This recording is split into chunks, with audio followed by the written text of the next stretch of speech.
3 unread messages, 2 missed calls, and 1 picture that made the bile rise in my throat until it tasted like copper and fear. I stared at the cracked screen of my phone, shielding it from the deluge with a trembling hand. The image was grainy, taken from a distance, but the subject was unmistakable.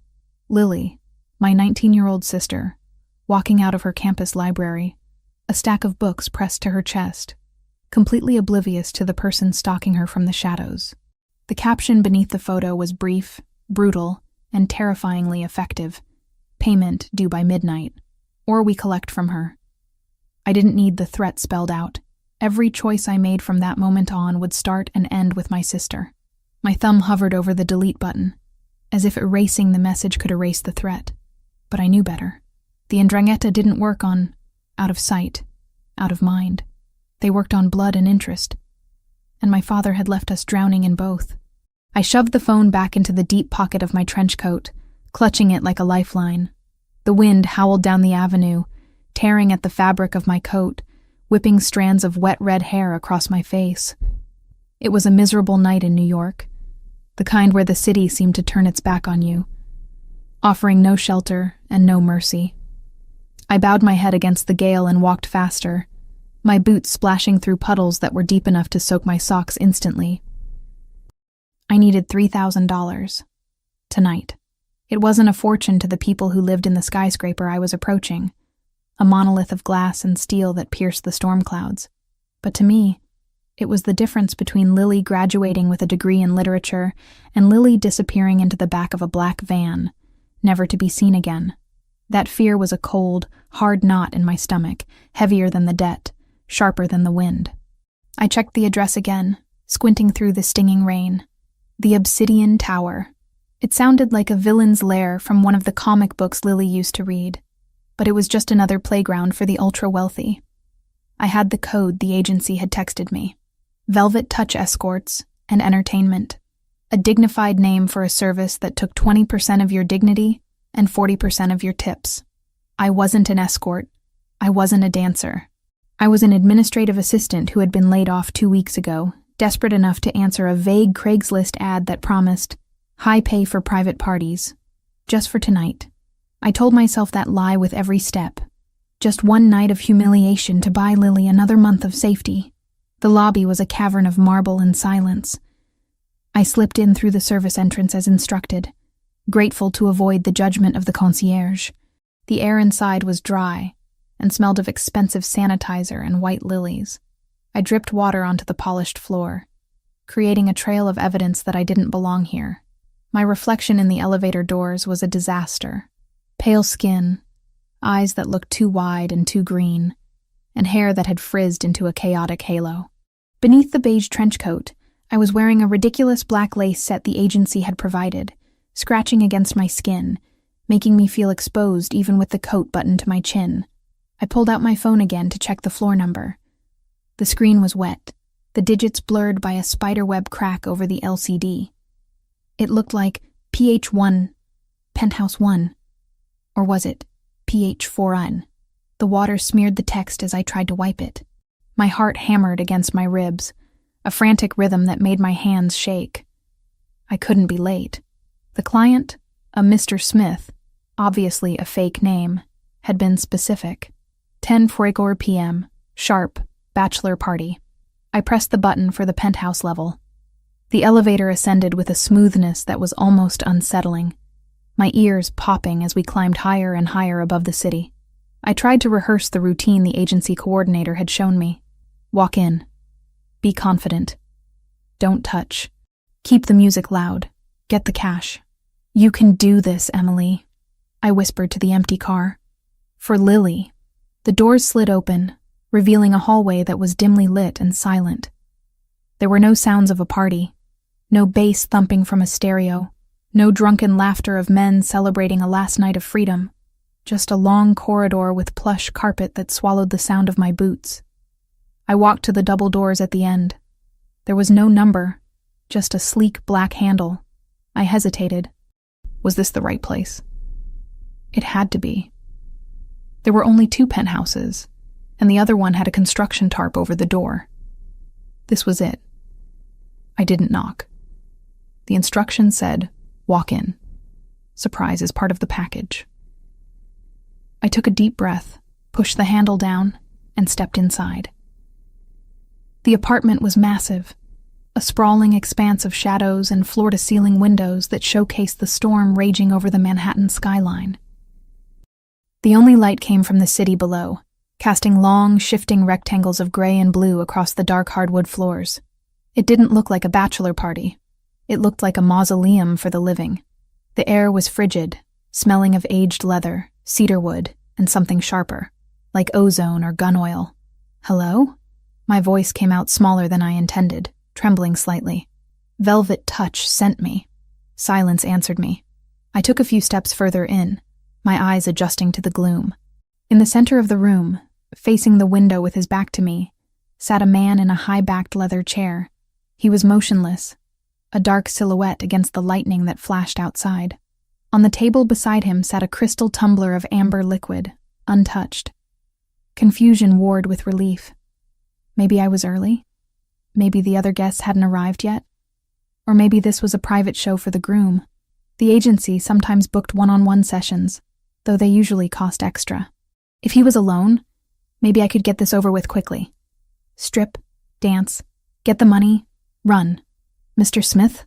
I asked, moving closer. The man didn't turn. He didn't even stiffen. He possessed a stillness that felt unnatural, like a predator waiting in tall grass. "You're the entertainment?" I asked, the words feeling clumsy on my tongue. A stupid question. Of course he wasn't. He was wearing a suit jacket, his shoulders broad enough to block out a section of the Empire State Building. But my nerves were frying my synapses. For a split second, looking at his perfect posture and the way the shadows clung to him, I had the absurd thought that he looked like a statue, a piece of art meant to be looked at, not touched. He lifted the glass to his lips, took a slow sip, and placed it back down with a sharp clink. He still didn't turn. I have a playlist," I stammered, fumbling with my phone. "I can just start? No objection." I took his silence for consent. My hands were shaking so badly I almost dropped the phone. I found the track, some generic bass-heavy R&B song the agency recommended, and pressed play. The music blared from my tiny phone speakers, sounding tinny and pathetic in the cavernous room. I needed to move. I needed to do this. Every second I hesitated was a second closer to midnight, to the deadline for Lily. I unbuttoned my trench coat. The wet fabric peeled away, dropping to the floor with a heavy slap. The cold air of the apartment hit my skin, raising gooseflesh instantly. I was standing in nothing but the black lace lingerie and my boots. I felt ridiculous. I felt cheap. I forced a smile onto my face, a plastic mask of seduction that felt tight and foreign. "I hope you're watching," I said, trying to inject a sultry tone into my voice, but it cracked. I began to move. It wasn't graceful. I wasn't a dancer. I gyrated my hips to the beat, stepping closer to the chair. I ran my hands over my own body, trying to mimic what I'd seen in movies, but my limbs felt heavy, disjointed. I spun around, hoping to catch his eye, hoping for some reaction, lust, amusement, anything that would tell me I was doing the job I was being paid for. The man slowly rotated the chair. The music seemed to die in the air, swallowed by the sheer intensity of his presence. He was terrifying. That was the first word that struck my mind. Not handsome, though he was devastatingly striking, with a jawline that could cut glass and hair as black as the abyss. He was terrifying because of his eyes. They were dark, endless pits that absorbed the light, tracking my movements with zero emotion. There was no lust in his gaze, no drunkenness, no amusement, just a cold, calculating assessment, as if he were deciding the most efficient way to disassemble me. He wasn't Mr. Smith. He wasn't a bachelor looking for a good time. I froze mid-step, my hand hovering over my hip. The music on my phone continued to tinny beat, sounding like a mockery in the silence between us. "You're not the client," I whispered, the realization hitting me like a physical blow. I'm in the wrong apartment." He looked at me. He looked at the lace lingerie that barely covered anything. He looked at the pile of wet clothes on his pristine floor. Then he looked back at my face. He stood up. He unfolded from the chair with a fluid, lethal grace that made me take a stumbling step back. He was tall, looming over me by at least a foot, his presence sucking the oxygen out of the room. He wore a charcoal suit that fit him with surgical precision, tailored to hide violence and elegance. I reached for my coat on the floor, panic flaring in my chest. "I'm so sorry." The number on my phone was blurred. "I'll just go. I'm leaving." I grabbed the wet trench coat and clutched it to my chest, backing away towards the door. My heart was slamming against my ribs so hard I thought it might bruise the bone. "Stupid, Emily. Stupid. You walked into a stranger's house and stripped." "I didn't see anything," I babbled, terrified by the way he was walking towards me. He wasn't rushing. He was stalking. "I'm just going to leave. Please." I reached the door. My hand scrambled for the handle. A large, tanned hand slammed flat against the wood right next to my head, the sound echoing like a gunshot. I gasped, pressing my back against the door, trapping myself between the dark wood and his hard body. He was close enough now that I could smell him. Sandalwood, rain, and danger. The heat radiating from him was intense, burning through the thin lace of my lingerie. He reached past me. I flinched, expecting a blow, closing my eyes tight. Click. The sound of the deadbolt sliding home was the loudest thing I had ever heard. My eyes snapped open. He hadn't hit me. He had locked us in. "You're not leaving," he said. His voice was a low rumble, a baritone that vibrated in my chest, dark and rich like expensive chocolate laced with poison. "Please," I whispered, tears pricking my eyes. It was a mistake. I thought this was the party. I thought you were, I don't know." He leaned down, his face inches from mine. Up close, I could see flecks of gold in his dark eyes, burning with a cold, controlled fury. He didn't believe me. He didn't see a confused woman desperate for money. He saw a threat. He saw an intruder who had breached his sanctuary. He tilted his head slightly, studying my fear with clinical detachment. His gaze dropped to my chest, then back to my eyes. But there was still no desire, only a mockery of the situation. "You walked in here," he murmured, his voice soft but edged with steel. "You put on a show. You treated my home like a cheap stage." He placed a hand on the door frame on the other side of my head, caging me in completely. "You mistook me for the stripper," he said, the corner of his mouth lifting in a cruel, humorless quirk. "Now my turn."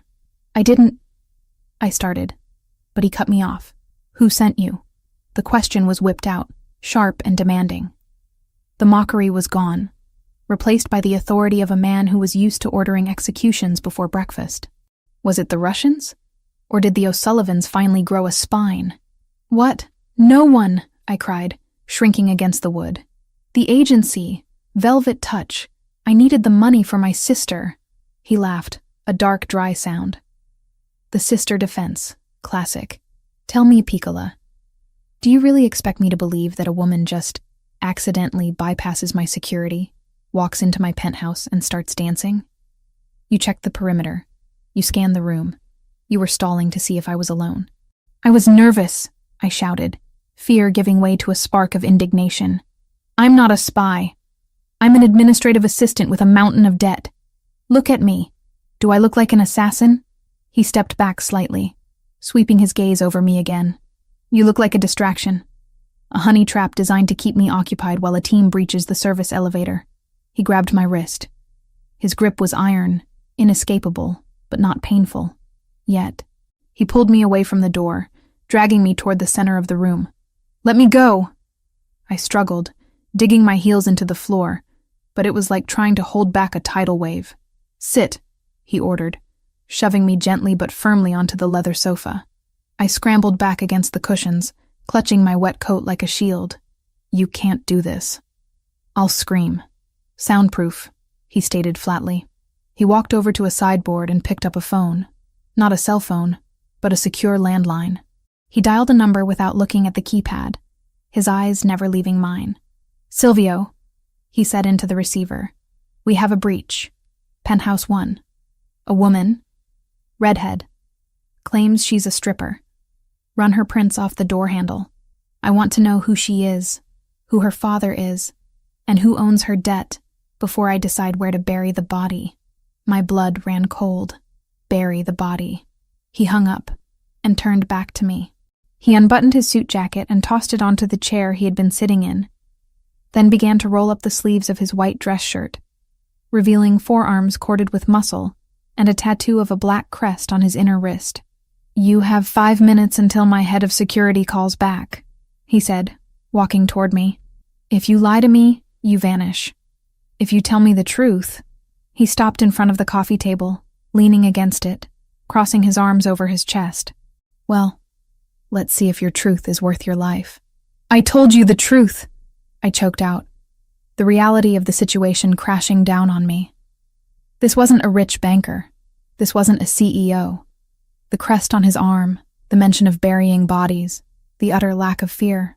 I had walked into the den of a monster. "Name," he demanded. "Emily," I whispered. "Emily Foster." "Foster," he repeated, testing the name on his tongue. "And the sister you mentioned?" "Lily. She's 19. She's at NYU. The words spilled out. "My dad, he died 3 months ago. He owed money. A lot of money. To bad people. They sent me a picture of her tonight. They said they'd take her if I didn't pay $3,000 by midnight." Marco Ravellini, though I didn't know his name yet, watched me.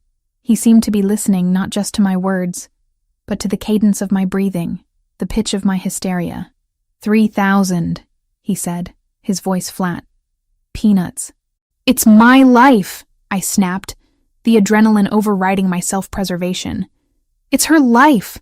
Just because you have a penthouse doesn't mean the rest of us aren't drowning. I came here to debase myself for $3,000 because I love her. So go ahead, kill me if you want. But if you hurt her—" I stopped, breathing hard. I had just threatened a man who had casually discussed burying me. Marco stared at me. For a moment, the icy mask slipped. Something flickered in his eyes. Not pity, never pity, but recognition. Maybe even respect. Or maybe he was just calculating how much trouble it would be to clean my blood off his rug. The secure phone on the sideboard rang. The sound shattered the tension like glass. Marco held my gaze for 1 second longer before turning to answer it. "Speak," he said.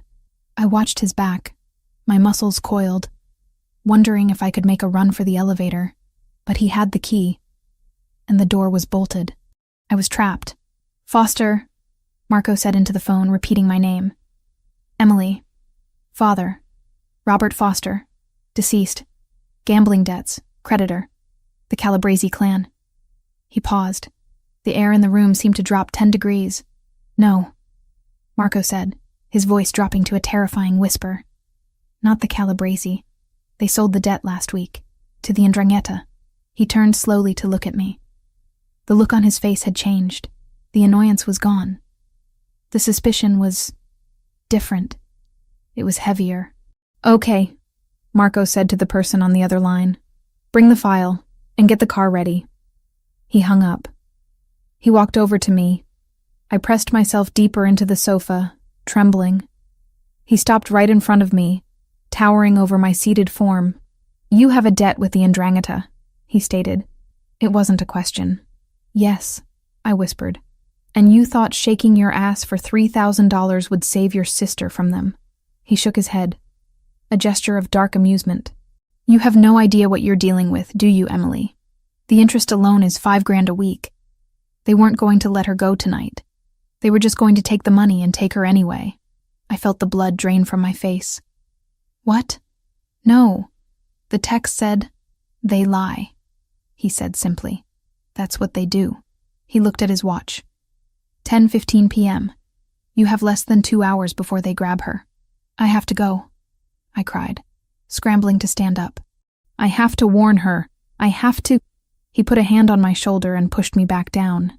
It wasn't violent, but it was immovable. "You aren't going anywhere," he said. "If you walk out that door, you're dead. My men are in the lobby. The 'Ndrangheta has spotters on this block. If they see you running, they'll know you failed." "Then what do I do?" I screamed, the tears finally spilling over. "Please, just let me go." Marco stared at me.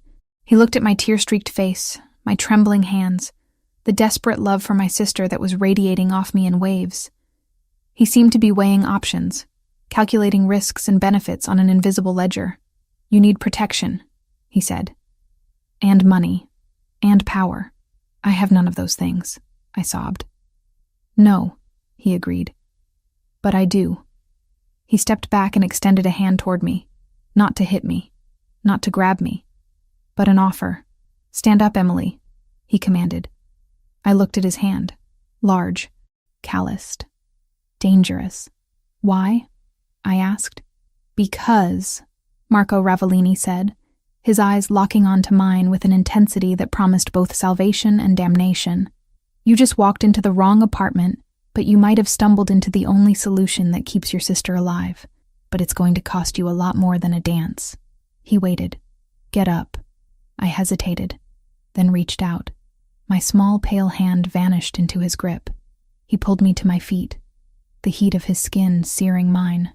"Now," he said, pulling me toward the bedroom door. "Let's get you something to wear that doesn't make you look like a drowned rat. We have a debt to discuss."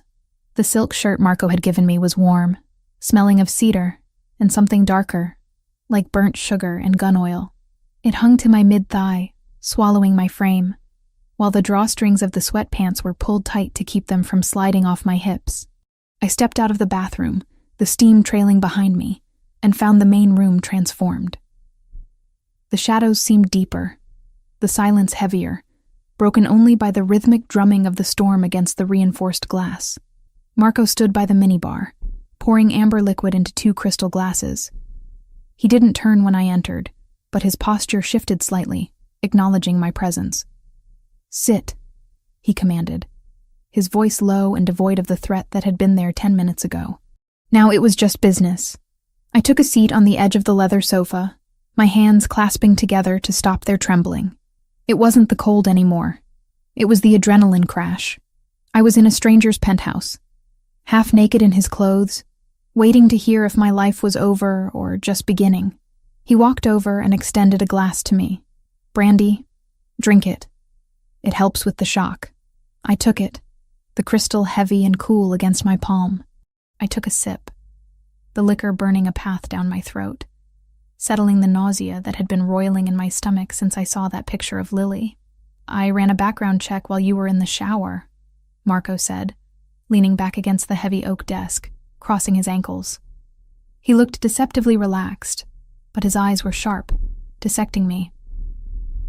"Emily Foster, 24, graduated with honors in business administration, laid off from Miller and Tate 3 weeks ago, no criminal record. Credit score destroyed by co-signing your father's loans." He paused, swirling the liquid in his glass. "You're clean. You're desperate. And you're invisible." "I don't feel invisible," I murmured, staring into the amber liquid. "I feel like a target." "You are a target," he corrected. "The Ndrangheta doesn't collect debts to pay bills, Emily. They collect leverage. Your father owed $150,000. The interest is compounding at 5% weekly. You walking in here with $3,000 tonight? It wouldn't have saved your sister. It would have just told them you were ready to pay. They would have taken the money, laughed, and taken her anyway." I felt the blood drain from my face. I knew it was bad. Dad had always been vague about who he borrowed from. But hearing the numbers, hearing the name of the organization, made the air leave my lungs. "So there's no way out," I whispered. "That's what you're telling me. I can't pay that. I'll never be able to pay that. Not on an administrative assistant's salary, no. And certainly not by dancing in strangers' apartments." Marco took a sip of his drink, his gaze never leaving my face. "But there is a way out. A trade." I looked up at him. "I have nothing to trade. You said it yourself. I have no money. I have no assets. You have a face that doesn't belong in my world," he said. He pushed off the desk and walked toward me, stopping just outside my personal space. The air around him felt charged, electric. "I am in the middle of closing the West Side Development Project. It is a legitimate construction contract worth over $500 million. The City Commission is hesitant. They think the Ravellini family is nothing but thugs in expensive suits. They want stability.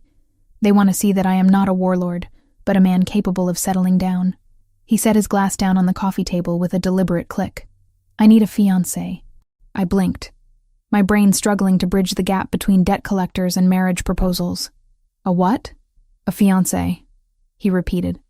Someone respectable, someone innocent, someone who can stand by my side at galas and charity dinners and look at me with adoration, convincing those old men that I am tamed. I need a shield, Emily, and you need a sword. You want me to pretend to be your fiancé? I asked, my voice rising slightly. For how long? 6 months. Until the contracts are signed and the ground is broken. He leaned forward, placing his hands on the back of the sofa, boxing me in. In exchange, I will buy your father's debt tonight. All of it. Principal and interest. I will burn the note. The 'Ndrangheta will never look at you again. And for your sister, I will assign a detail to her. Invisible security. She will finish her degree without ever knowing a monster breathed in her direction. I stared at him. It was a deal with the devil. I knew that. But as I looked at Marco, at the hard lines of his jaw, the absolute, unshakable confidence in his eyes, I realized he was the only thing standing between Lily and a fate worse than death. You would pay $150,000 just for an image? I asked. The deal is worth $500 million, Marco said dryly. Paying your debt is a rounding error. The value is in your clean record and your desperation. I need someone who won't betray me because they have everything to lose. You fit the profile. He pulled a phone from his pocket. Not the secure landline this time, but a sleek black smartphone. It is 10:55. The deadline is midnight. Do we have a deal? I didn't hesitate. I didn't think about the morality of living with a crime boss. I thought about Lily's smile. I thought about the fear that had been my constant companion for months. Yes, I breathed. Yes, I'll do it. Marco nodded once. No smile, just satisfaction. He dialed a number and put the phone to his ear, his eyes locking onto mine. Get me Calabresi, he ordered. A pause. Then his voice dropped, becoming silky and terrifying. Giovanni, I hear you're holding paper on Robert Foster. I'm buying it. Send the wire instructions. Now. He listened, his expression darkening. I don't care about your future plans for the girls, Giovanni. The debt is mine. The girls are mine. If you send a single car near NYU, if anyone even looks at the younger one, I will consider it an act of war. And you know I don't leave survivors. The silence in the room was deafening. I held my breath, clutching the brandy glass like a lifeline. Good, Marco said. He tapped a few times on his tablet, which lay on the table. Funds sent. Confirm receipt. Another pause. Stay away from my family, Giovanni. He hung up and tossed the phone onto the cushion beside me. It is done. You are free of them. The relief hit me so hard I actually gasped, a tear slipping down my cheek. The weight that had been crushing my chest for 90 days vanished in seconds. Thank you, I choked out. I don't. Thank you. Don't thank me yet, Marco said, his voice hard again. You have sold your next 6 months to me, and I am a demanding owner. He walked over to the window, looking out at the city he clearly thought he owned. There are rules, Emily. If we do this, we do it perfectly. Rule 1. You never leave this penthouse without my security team, ever. You are now a target for my enemies. I understand, I said, wiping my face. Being a target in a penthouse was better than being a target in a dark alley. Rule 2. Total transparency. If you get a text, I see it. If you call your sister, I listen. No secrets. Fine, I agreed. I have nothing to hide. Rule 3. Marco turned back to me, and for the first time he hesitated. He walked back until he was standing directly in front of me. We have to sell this. To the staff. To the press. To the world. It has to look real. Which means you sleep in my bed. My heart skipped a beat. You want me to. I want you to sleep. He cut in firmly. I do not require sex as part of this contract. I can get sex anywhere in this city. I do not need to coerce a desperate woman. But my housekeeper arrives at 7. My security monitors the halls. If you are in the guest room, they will know it is a sham. Rumors spread. So you sleep in my bed, every night. He searched my face, looking for revulsion or fear. Can you handle that? I looked at him. He was dangerous, yes, but he had just saved my sister without blinking. He was a monster, but he was a rational one. I can handle it, I said steadily. Good. He walked to a dresser and returned with a small velvet box. He opened it to reveal a massive emerald-cut diamond ring. Give me your hand. I extended my left hand. He slid the ring onto my finger. It was cold, heavy, and flashed brilliantly in the dim light. It fits well enough, he muttered, not letting go of my hand immediately. His thumb brushed over my knuckles, sending a jolt of heat up my arm. You understand what this ring means? It means you are under my protection. It means you are Ravellini property. Anyone who touches you answers to me. Property, I repeated. It should have felt degrading. Instead, it felt safe. Come, he said, pulling me up. You look exhausted. He led me to the master bedroom. It was vast, dominated by a king-sized bed with dark gray linens and a fireplace that flickered with low gas flames. The bathroom is there. I'll have a wardrobe sent tomorrow. Go to sleep, Emily. He turned to leave. Marco? I called out. He stopped at the door. Yes?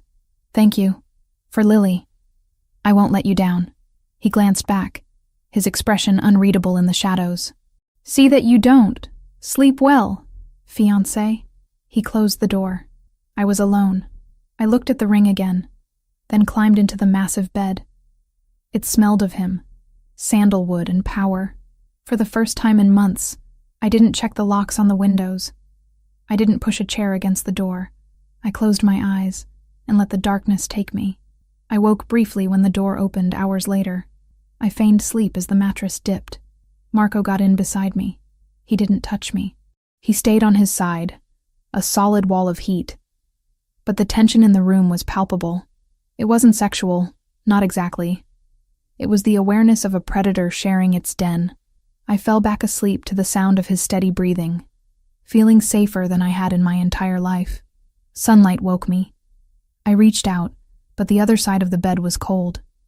Marco was gone. I sat up, spotting a note on the bedside table written on heavy cardstock. Stylist at 10. Lunch at 1. Wear the green dress. M. Short. Commanding. Typical. A knock at the door preceded a petite woman with gray hair entering with a tray. Buongiorno, signorina. I am Maria. She set coffee down. Mr. Marco asked me to inform you that your sister, Lily, was successfully moved to the secure housing near her campus this morning. She believes she won a housing lottery scholarship. My breath caught. He had handled everything, even the lie to keep Lily from worrying. Thank you, Maria, I said, my voice thick with emotion. He is a hard man, Maria said, noticing the ring on my finger. But he protects what is his. Coffee is black. Drink.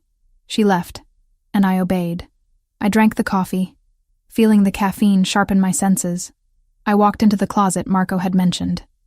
A rack of clothes had been wheeled in, but one garment bag stood out. I unzipped it. Inside was a dress of deep emerald green silk. It was simple, backless, and looked like liquid money. At 10 a.m., the stylist arrived. I endured the hair and makeup session, watching myself transform in the mirror. The pale, terrified girl from last night vanished. In her place was a woman with glossy red waves, sharp eyeliner, and a dress that hugged every curve like a second skin. I walked out into the living room at 12:55. Marco was standing by the elevator, talking to a hulking security guard. He stopped mid-sentence when he saw me. His eyes raked over me, starting at the heels, traveling up the slit of the dress, lingering on the exposed skin of my back as I turned, and finally meeting my eyes. The air seemed to leave the room. He didn't smile, but his pupils dilated, swallowing the brown of his irises. He walked over, stopping inches from me. He reached out, his knuckles grazing my bare shoulder, adjusting a strap that didn't need adjusting. Good, he murmured, his voice rougher than usual. You look the part. I aim to please, I replied, lifting my chin. Remember the rules. he said, his gaze dropping to my lips for a fraction of a second before snapping back up. Out there, you adore me. I can be very convincing, I challenged. He offered his arm. Then let's go. My turn to show you off. I took his arm. It was like holding onto a steel beam. As the elevator doors slid shut, sealing us together, I knew there was no going back. I was playing a dangerous game, but for the first time, I felt like I might actually win. The debt was paid. Lily was safe. And I was standing next to the king. 3 weeks inside the penthouse had established a rhythm that was both terrifyingly abnormal and strangely domestic. My world had shrunk to 4,000 square feet of marble, glass, and modern art, yet it felt larger than the cramped apartment I had shared with Lily, simply because the ceiling of anxiety had been lifted. The debt was gone. The threats had ceased. My phone no longer rang with blocked numbers that made my blood run cold. I had expected to be a prisoner, bored and listless, waiting for the master of the house to return. But boredom was a luxury I couldn't afford. And Marco Ravellini was not a man who tolerated useless things in his orbit. By the second week, I couldn't stand the silence of the days while he was out managing assets, which I assumed was a euphemism for terrifying construction unions or laundering money. I had started organizing. It began with the kitchen pantry, which was stocked with gourmet ingredients that no one used, arranged in a chaos that offended my administrative soul. Then I moved to the library. Finally, I had dared to enter his home office. It was a disaster of brilliance. Blueprints were scattered over the mahogany desk, mixed with financial ledgers and permits. I spent 2 days organizing them by project, date, and priority, color-coding the files with sticky notes I found in a drawer. When Marco had come home that night and seen the desk, he had stopped dead in the doorway. I had braced myself for anger. For him to tell me I had overstepped, that I shouldn't touch his business. Instead, he had walked to the desk, run a finger over the neatly stacked permits for the West Side project, and looked at me with a raised eyebrow. Efficient, was all he said. But the next morning, a brand new laptop was waiting on the dining table for me, with access to his legitimate scheduling software. I wasn't just the fiancé anymore. I was the manager of his public image. Tonight, however, the administrative assistant was retiring, and the trophy wife was clocking in. The emerald dress hung on the back of the door like a silent challenge. It was a masterpiece of silk and daring, with a neckline that plunged dangerously low, and a back that was non-existent. It was the color of envy, of money, of deep forests where things went to hide. "You have 20 minutes, Emily," Marco called from the living room. His voice was calm, deep, and carried that effortless authority that still sent a shiver down my spine, even after sharing a bed with him for 21 nights. I stepped into the dress, the silk cool against my skin. It fit with a precision that was almost unnerving, hugging my waist and flaring slightly at the hips. I fastened the diamond necklace he had given me. Another prop, another shackle, and looked in the mirror. The woman staring back wasn't Emily Foster, the girl who clipped coupons and worried about tuition. She was a predator. Her red hair was styled in sleek old Hollywood waves. Her lips painted a dark crimson. Her eyes sharp and guarded. I looked like I belonged to him. I looked like I could survive him. I walked out into the living area. Marco was waiting by the elevator, checking his watch. He was wearing a tuxedo that fit him so perfectly. It looked like it had been woven directly onto his body. The stark black and white contrasted with his olive skin and dark eyes, making him look devastatingly handsome and utterly lethal. He looked up as I approached. The motion of checking his watch froze. His hand lowered slowly to his side. He didn't say a word. He didn't have to. The way his gaze darkened, the way his eyes tracked the line of my throat down to the swell of my breasts and the curve of my hip, was louder than any compliment. It was a physical weight, heavy and hot. "Too much?" I asked, my voice sounding breathier than I intended. Marco took 2 long strides toward me, stopping just inside my personal space. He reached out, his knuckles brushing the bare skin of my arm, sending a cascade of goosebumps racing across my flesh. "No," he murmured, his voice rough, "just enough to make every man in the room hate me, and every woman hate you. That's the goal, isn't it?" I replied, tilting my chin up. "United front. Us against the world. Us against the world, he repeated, the corner of his mouth lifting in that half smile that was becoming my favorite danger sign. Turn around. I obeyed. I felt his fingers at the nape of my neck, checking the clasp of the necklace. His touch lingered, warm and calloused, against the sensitive skin of my spine. For a moment, I forgot about the contract. I forgot about the gala. I just felt him. The sheer, overwhelming reality of him standing behind me. Let's go, he said, stepping back abruptly, the moment broken. The car is waiting. The ride to the gala was silent. The partition up between us and the driver. The city blurred past the tinted windows, a streak of gold and red lights. My phone buzzed in my clutch. I didn't open it. I pulled it out and handed it to Marco. Rule number 2, total transparency. He took it, unlocked it with the passcode I had given him, and read the message. His expression didn't change, but the tension in his shoulders seemed to ease by a fraction of an inch. It's your sister, he said, handing the phone back to me. I snatched it, reading the text greedily. Lily. Hey Em, just finished my first week of exams. I think I aced the lit paper. The dorm is actually super quiet, I love it. Going to get pizza with some girls from the floor. Hope the big work event goes well. Love you. I read it twice. 3 times. Tears pricked at the corners of my eyes, threatening my carefully applied eyeliner. She was safe. She was eating pizza. She was taking exams. She was living the life she was supposed to live, completely oblivious to the fact that her sister was currently sitting in a bulletproof Mercedes next to a capo, wearing $50,000 worth of jewelry. She's happy, I whispered, the relief washing through me like a drug. She is safe, Marco corrected, his eyes fixed on the road ahead. The detail reported in.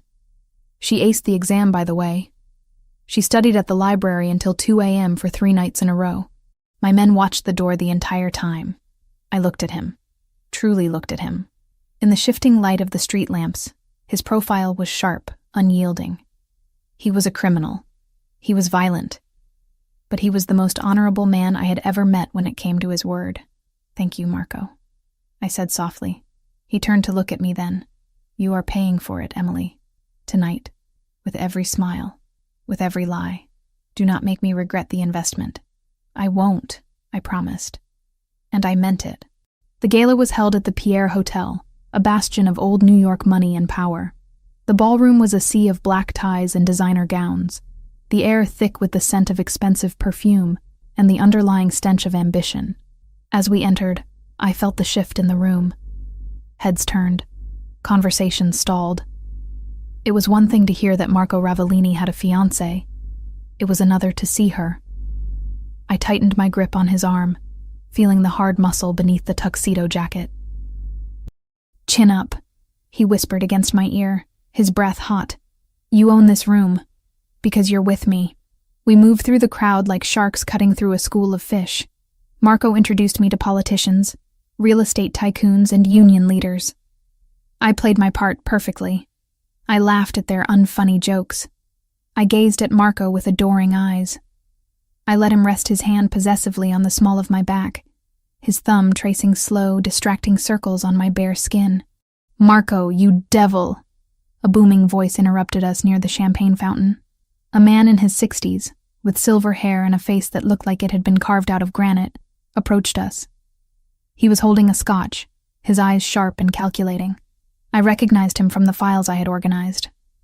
Vittorio Bianchi, a rival associate, wealthy, influential, and according to Marco's notes, a snake. Vittorio. Marco greeted him with a nod that was polite but cold. Enjoying the evening? I am now, Vittorio said, his gaze sliding to me. It wasn't a look of appreciation. It was a look of appraisal, like I was a racehorse he was considering betting on. So, this is the mystery woman. The one who finally put a leash on the Ravellini wolf. Emily, Marco said, his hand tightening slightly on my waist. My fiancée, Emily, Vittorio repeated, stepping closer. I don't believe we've met. I know all the families in the tri-state area. Foster. I don't recall a foster family. It was a dig. a subtle way of asking who the hell I was, and confirming that I was a nobody. "I'm not from the families, Mr. Bianchi," I said, keeping my voice smooth and steady. "I prefer to keep my background private." Vittorio chuckled, a dry, rasping sound. "Private. Of course. Marco always did like to pick up strays. Tell me, my dear, what did you do before you landed in Penthouse 1? Model? Actress? Or just professional arm candy?" The insult hung in the air, heavy and gross. I felt Marco tense beside me. I knew he was about to speak, about to cut Vittorio down with a threat or a sharp word. But I squeezed his arm, signaling him to wait. This was my job. I was the shield. I released Marco's arm and took a small step toward Vittorio, smiling a smile that showed teeth but no warmth. "Actually, Mr. Bianchi," I said, my tone conversational, but loud enough for the surrounding circle to hear. "I was an asset manager. My specialty was identifying undervalued properties, restructuring high-risk portfolios, and eliminating toxic liabilities before they bankrupted the entire firm." I let my eyes drift pointedly to the much younger, bored-looking woman hanging off Vittorio's arm, then back to him. "I have a talent for spotting things that look expensive but offer zero return on investment," I continued, sweet as poison. "Marco didn't hire me. He partnered with me. Because in a room full of people who inherited their power, he needed someone who knows how to actually count it." Silence rippled through the immediate group. Vittorio's smirk vanished. He blinked, clearly taken aback that the arm candy had just verbally eviscerated him using corporate speak. Marco let out a low, dark laugh. He pulled me back against his side, his grip firm and possessive. "She has a sharp eye, Vittorio," Marco said, his voice laced with pride. "I'd check your portfolio if I were you. You look a little over-leveraged." Vittorio sputtered something incoherent and excused himself quickly, dragging his date away. As soon as he was gone, Marco leaned down, his lips brushing my ear. "Remind me never to piss you off in a boardroom," he murmured. "He was rude," I whispered back, my heart hammering from the confrontation. "He was testing you," Marco said, "and you didn't just pass. You buried him." He turned his head, his nose grazing my cheek. "You look magnificent when you're defending me, Emily. It suits you."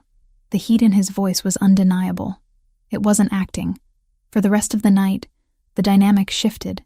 Marco wasn't just parading me around. He was keeping me close. His touches lingered longer. His eyes sought mine constantly, dark with a hunger that had nothing to do with the buffet. By the time we left at 1 a.m., my feet were screaming in protest against the stilettos, but my adrenaline was still high. The car ride back was charged with electricity. Marco sat closer to me than before, his thigh pressing against mine. He didn't check his phone. He watched me. We rode the elevator up to the penthouse in silence, the air thick enough to choke on. When the doors opened, I kicked off my heels immediately, groaning as my feet hit the cool marble floor. "Torture devices," I muttered, picking them up by the straps. "Vanity requires sacrifice," Marco said, loosening his tie. He tossed his jacket onto the sofa and walked over to the bar, pouring 2 glasses of water, not alcohol. "You did well tonight," he said, handing me a glass. "Better than well." The commission chairman was impressed. "He thinks I've found a stabilizing influence." "I just told them what they wanted to hear," I said, taking a sip. "It's just business, right?" Marco looked at me over the rim of his glass. "Just business." But he didn't move away. He set his glass down and pointed to the armchair.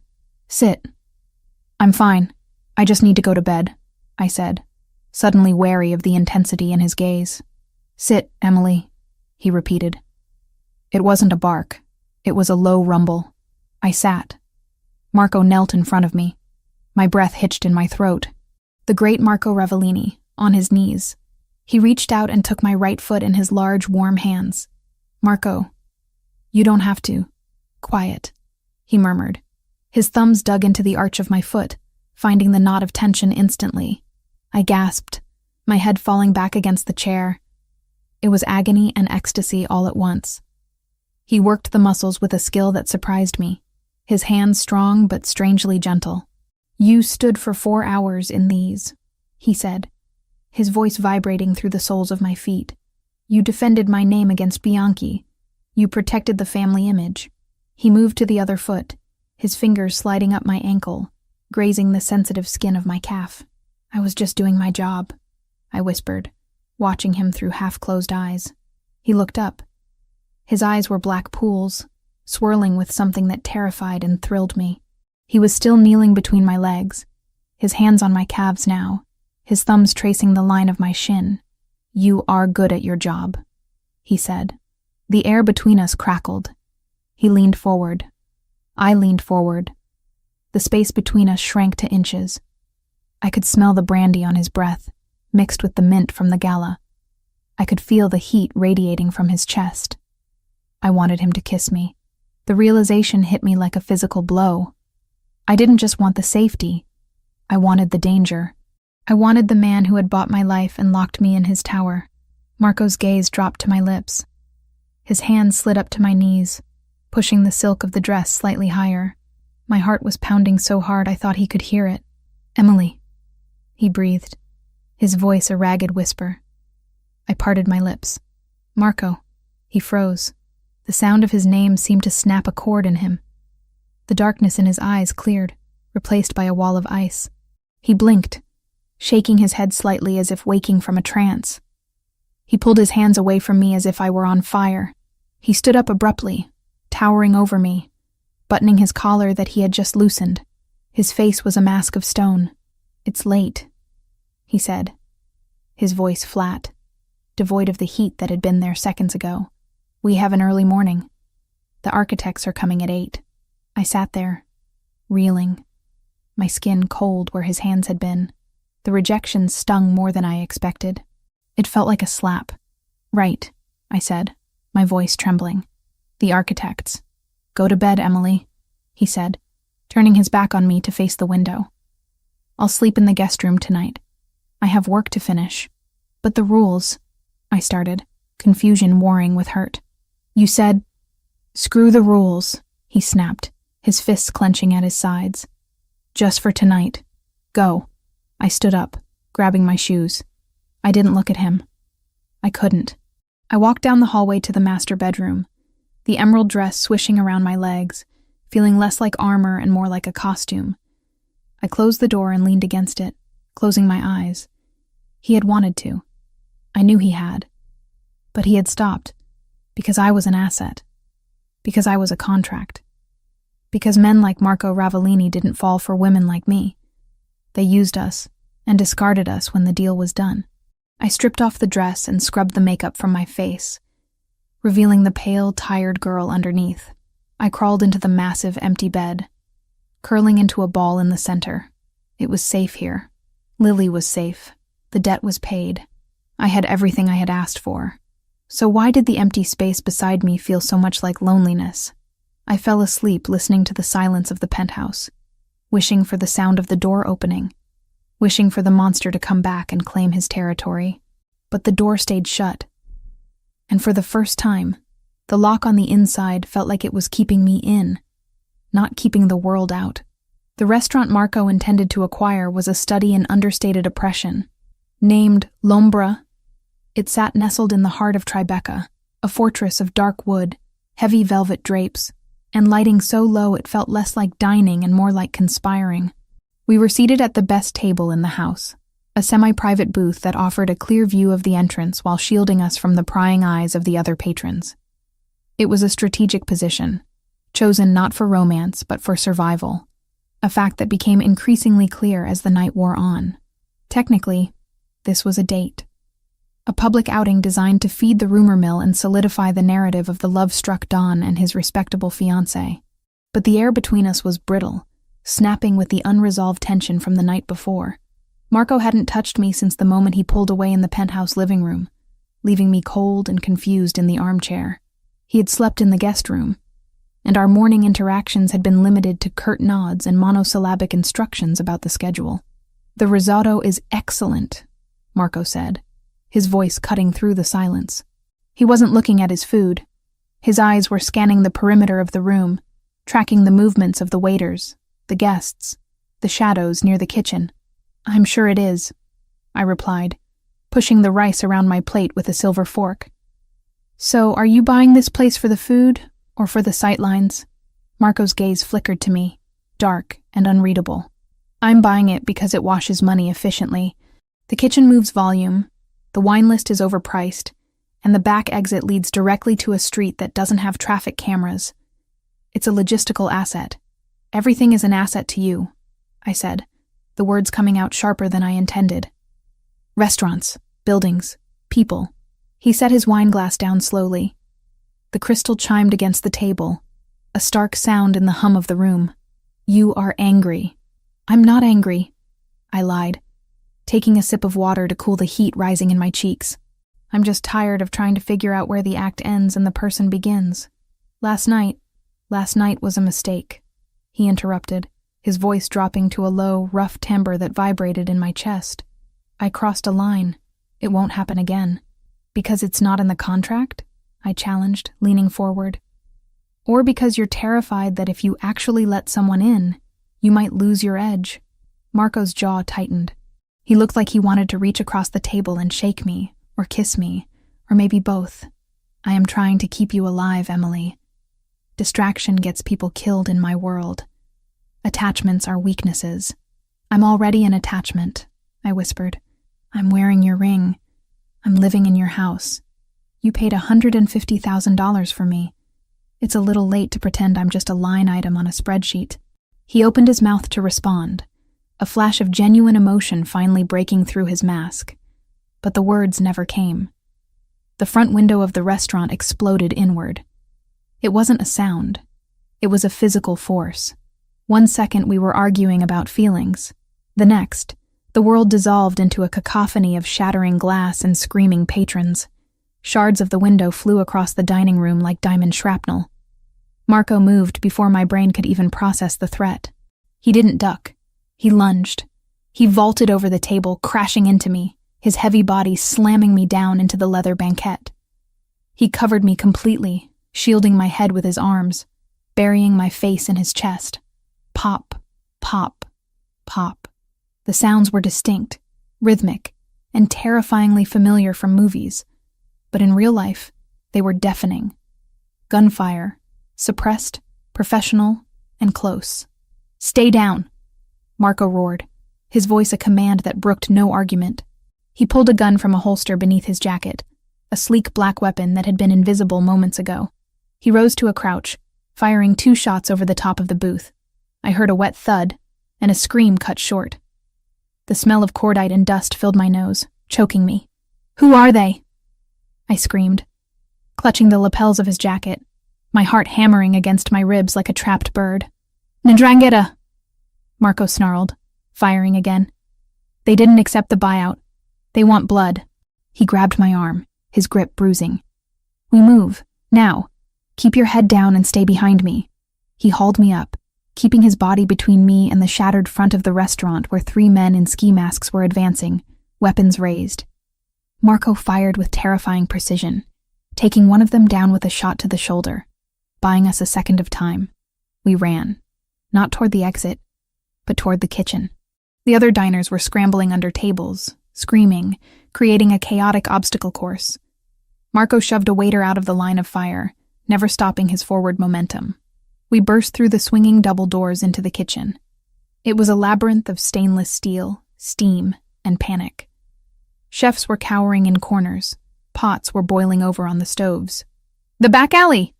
Marco shouted, pointing toward a heavy steel door at the far end. "Go! I'll cover you!" I sprinted, my heels slipping on the greasy tile floor. I kicked them off without breaking stride, running barefoot through the debris. Marco was behind me, walking backward, his gun trained on the doors we had just come through. I reached the exit, my hand slamming against the push bar. It opened with a metallic groan into the cool night air. "Marco!" I turned to call him. That was when I saw it. Marco was focused on the main doors, expecting the gunman to follow the path we had taken. But in the reflection of a stainless steel refrigerator to his right, I saw movement. The service entrance. A side door used for deliveries. It was opening slowly, a gun barrel emerging, aimed directly at Marco's exposed flank. He didn't see it. The noise of the kitchen, the hissing steam, the shouting.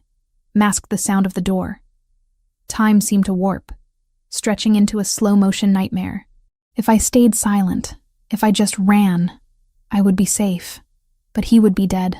The man who paid my father's debt. The man who protected Lily. The man who had massaged my feet and looked at me like I was the only woman in the world. "Marco, right, kitchen door!" I screamed, my voice tearing at my throat. He didn't hesitate. He didn't look at me to verify. He trusted my voice instantly.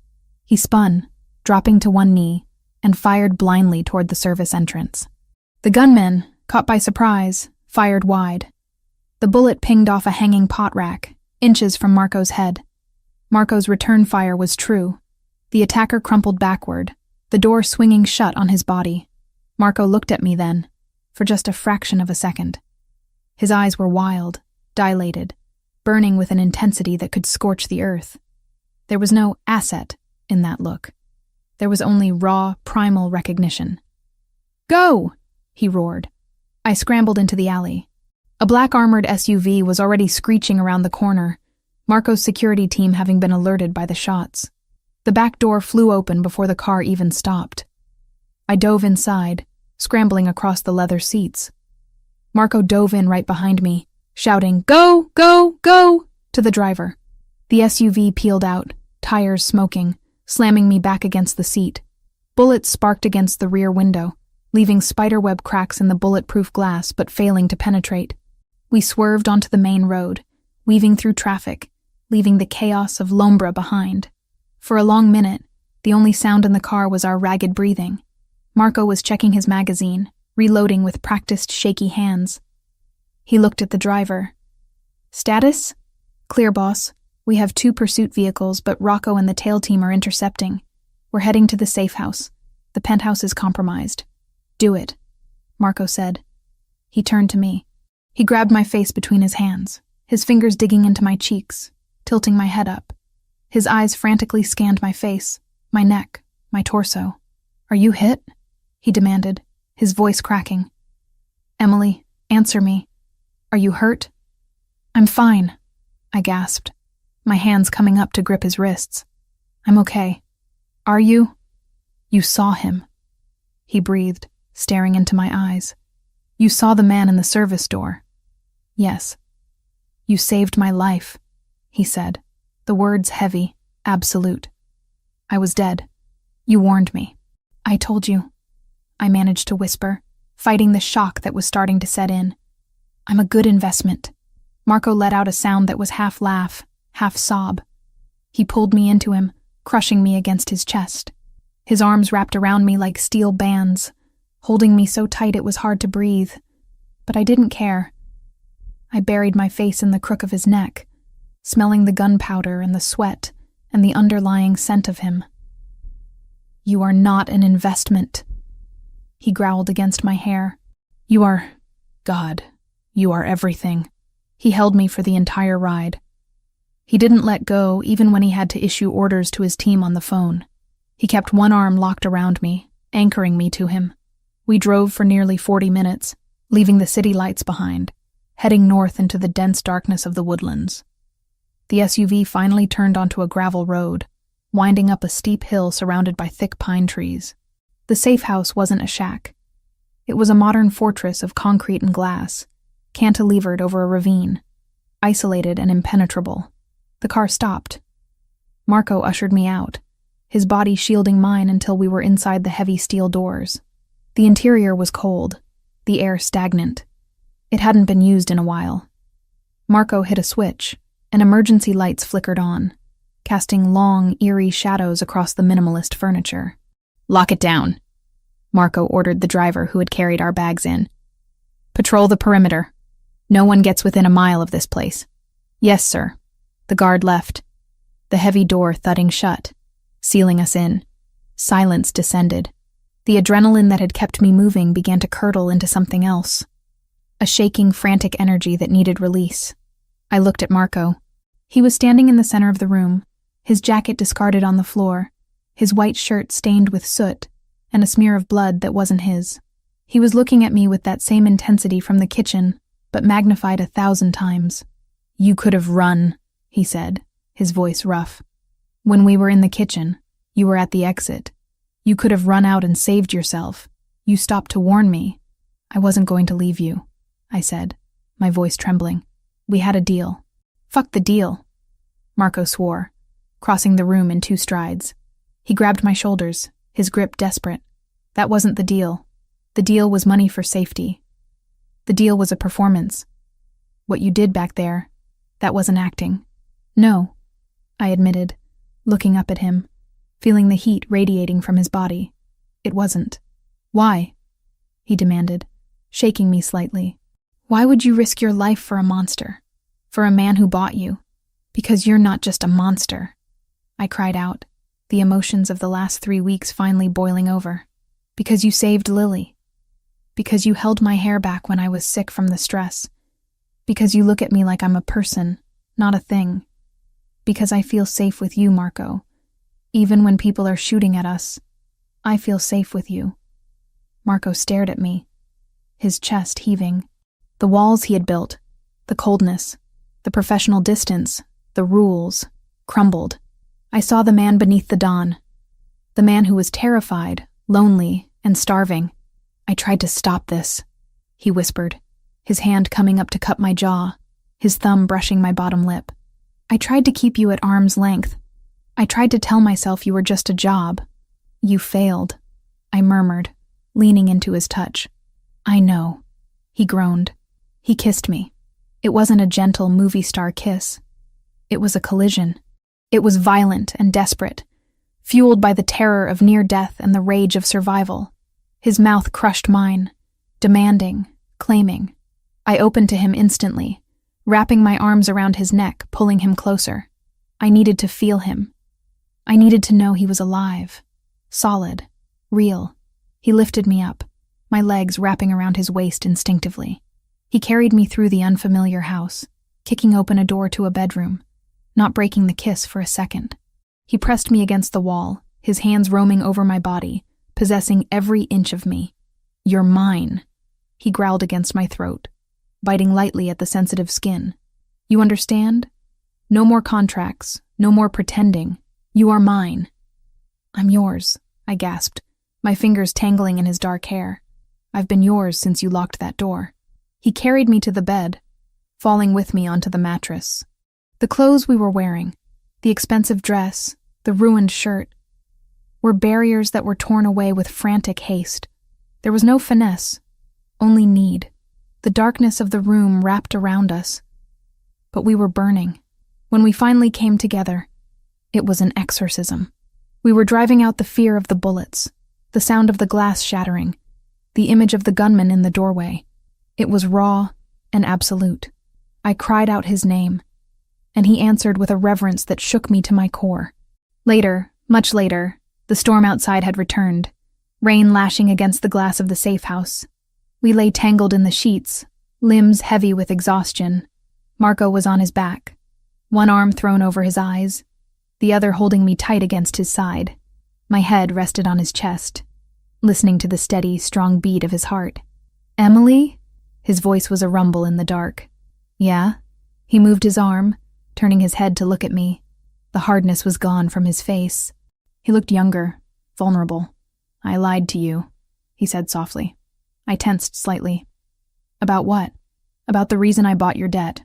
I pushed myself up on one elbow, looking down at him. "You said it was for the image, for the construction deal." "It was," he said, reaching up to tuck a strand of hair behind my ear. "But that's not the only reason. When you walked into my penthouse that first night, when you were dancing, looking so terrified but so determined, I didn't lock the door because I thought you were an assassin." "Why did you lock it?" I asked, my breath catching. "Because I knew that if I let you walk out, I would tear the city apart trying to find you again," Marco confessed, his thumb tracing the line of my jaw. "I wanted you before I knew your name. The deal, the fiancé scheme, it was just an excuse to keep you." I stared at him, stunned. "You mean, I fell for the girl who mistook me for a stripper," he said, a small, crooked smile touching his lips. "And tonight, when I saw that gun pointed at me, my only thought wasn't that I was going to die. It was that I wouldn't get to tell you. My eyes filled with tears. "You told me now. I'm telling you now," he corrected. He pulled me down, kissing me softly, sweetly this time. "And I'm going to spend the rest of my life showing you. No more acts, Emily. This is real." I rested my forehead against his. "It's real."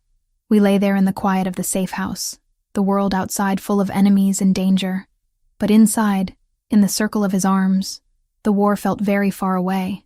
The contract had burned up in the fire of the kitchen. What was left was something stronger, something forged in steel and blood. "Go to sleep," Marco whispered, pulling the duvet over us. "I've got you. I'm not going anywhere." "I know," I said, closing my eyes. And for the first time, I didn't just believe him because I had to. I believed him because I felt it in my bones. The monster hadn't just captured the princess. He had given her the keys to the castle, and I wasn't planning on leaving. The gray light of dawn was filtering through the reinforced shutters of the safe house when I woke up. The bed was still warm where Marco had been, but he was already up.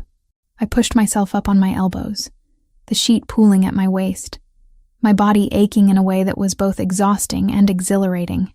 The memories of the night before, the frantic escape from the restaurant, the desperate drive, the way we had collided in this bed, flooded back, flushing my skin with heat. But the atmosphere in the room had shifted. The intimacy of the night had evaporated, replaced by the cold, metallic tension of morning. Marco was standing by the heavy steel door, checking the load on a fresh magazine. He wasn't wearing the ruined tuxedo. He was dressed in tactical gear.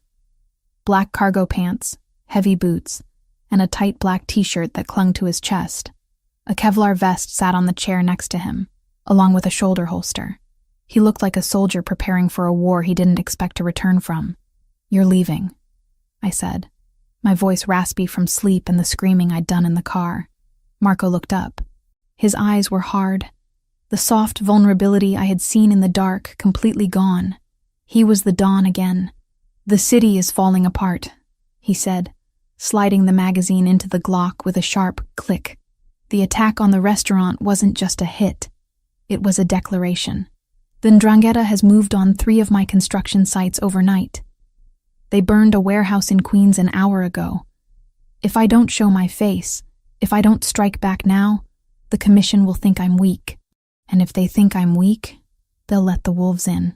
I climbed out of bed, wrapping the duvet around me like a toga, ignoring the cold floor on my bare feet. "You can't go out there. They tried to kill you 6 hours ago. They'll be waiting." "I know," he said, pulling the vest over his head and fastening the Velcro straps. "That's why I'm going to meet them." I called for a sit-down, a parley. "A parley?" I repeated, skepticism dripping from my voice. "Marco, they shot up a restaurant full of civilians. They don't want to talk. They want territory," Marco corrected, grabbing a dark jacket to cover the tactical gear. "And they want to know why I bought your debt. They think I'm sentimental. I need to show them I'm not." He walked over to me, stopping just inches away. He reached out, his hand cupping the back of my neck, his thumb stroking my cheekbone. "I have to end this, Emily. Today, before they get close enough to hurt you again. I'm safe here," I whispered, leaning into his touch despite the fear clawing at my throat. "You are," he affirmed. "Rocco is outside with the A-team. The perimeter is mined. The doors are blast-proof. You do not open this door for anyone but me. Do you understand? Not for police, not for fire, only me." "I understand," I said. "But take backup, please. I'm taking Silvio and a skeleton crew. Too many men looks like an invasion. I need to look confident." He kissed my forehead, a brief, hard press of his lips. I left my laptop on the table in the main room. It has access to the security feeds. "Watch the perimeter if you want, but don't leave the bunker." He pulled away, the loss of contact physical. "I'll be back by dinner. Promise?" He paused at the door, his hand on the heavy iron handle. He looked back at me, and for a second the mask slipped. "I promise." Then he was gone. The heavy thud of the door locking echoed through the concrete space, sealing me in. I showered quickly, scrubbing the smell of smoke and sex from my skin, though I couldn't scrub away the worry. I dressed in the only clothes I had, Marco's spare tactical pants that I rolled up at the ankles, and a thick wool sweater I found in a closet. I looked ridiculous, like a child playing soldier, but I needed to feel prepared. I paced the main room for an hour. The silence of the safe house was oppressive. It was a sterile box of concrete and glass, suspended over a ravine, completely isolated from the world. I checked the windows. Nothing but pine trees and gray sky. I checked the front door monitor. Rocco was standing there, an assault rifle across his chest, looking like a statue. I couldn't just sit there. My mind was racing, replaying the attack at the restaurant, the man in the service door. How had he known? How had they known we would be at Lombra? It was a last-minute decision. Marco hadn't even told his driver until we were in the car. Intelligence leak. The words floated in my mind, cold and logical. I walked over to the dining table where Marco had left his laptop. It was a sleek, military-grade machine, rugged and unpretentious. He had left it so I could watch the cameras. But Marco knew who I was. He knew I had organized his office. He knew I had access. I opened the lid. The screen came to life, demanding a password. I typed in the one he had given me for the scheduling software weeks ago. Access granted. I wasn't looking for security feeds. I was looking for the money. In my years as an asset manager, and later as an executive assistant who practically ran the CFO's life, I had learned one universal truth. People lie, but numbers don't. Betrayal always leaves a receipt. If someone had sold us out, they had been paid for it. I opened the remote server access, navigating to the financial ledgers I had color-coded just days ago. I started with the recent transactions. The West Side Project accounts, the payroll. The bribes disguised as consulting fees. Everything looked normal on the surface. Marco was meticulous, but I wasn't looking for the big picture. I was looking for the cracks. I pulled up the accounts for the last 48 hours. Nothing. I went back a week. Still nothing obvious. I felt a headache forming behind my eyes, the glare of the screen burning into my retinas. I was wasting time. Marco was out there walking into a war, and I was playing accountant. Think, Emily. Think. The man in the kitchen door. He knew exactly where to stand. He knew the layout. That meant the leak wasn't just about location. It was about strategy. I opened the personnel files. Who had access to Marco's schedule? The driver, Rocco, Silvio, and me. I ruled myself out. I ruled out the driver. He had taken a bullet for us in the car escape. Rocco was standing outside ready to die for me. That left Silvio, the consigliere, Marco's right hand, the man who had been with the family for 20 years. It was impossible. He was like an uncle to Marco. But in finance, impossible is just a discrepancy you haven't found yet. I went into the subledger for operational expenses. This was the slush fund, cash payments for informants, cleanup crews, and temporary safe houses. It was messy, designed to be untraceable. I started cross-referencing the withdrawals with the dates of security breaches. 3 months ago, a shipment of steel was hijacked at the docks. 2 days before that, a withdrawal of $50,000 was made from the slush fund for legal retainers. 2 months ago, a raid on one of Marco's gambling dens. 3 days prior, a withdrawal of $75,000 for permit expediting. Yesterday, the attack at Lombra. I scrolled frantically. There it was. A transfer made yesterday morning. $250,000. Not a withdrawal. A deposit. I froze. Why would the slush fund receive a deposit? The slush fund was for spending, not earning. I clicked on the transaction details. The source was obscured, routed through a shell company called Giano Imports. My heart hammered against my ribs.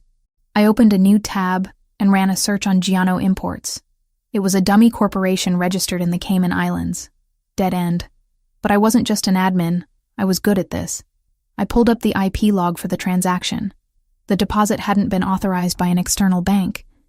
It had been an internal transfer disguised as external.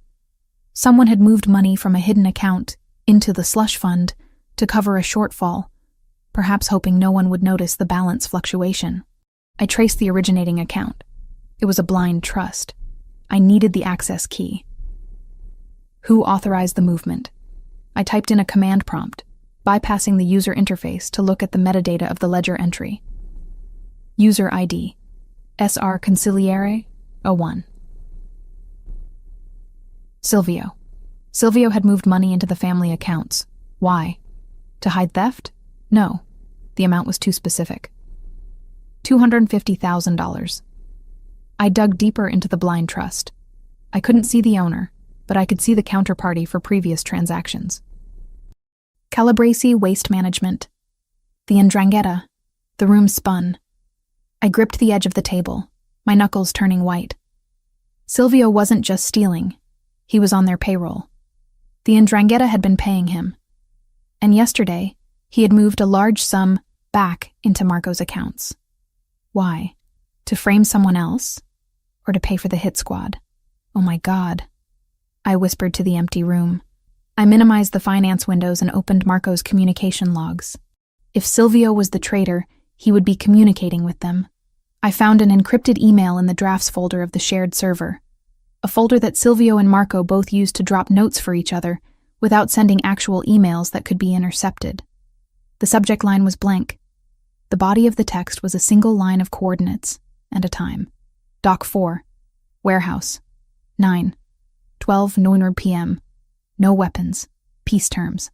I checked the time on the laptop. 11:15 a.m. Marco had said he was going to a parlay. He was going to Dock 4. I scrolled down. There was a response, hidden in the metadata of the draft, time-stamped 10 minutes after Marco left the safe house. He is en route.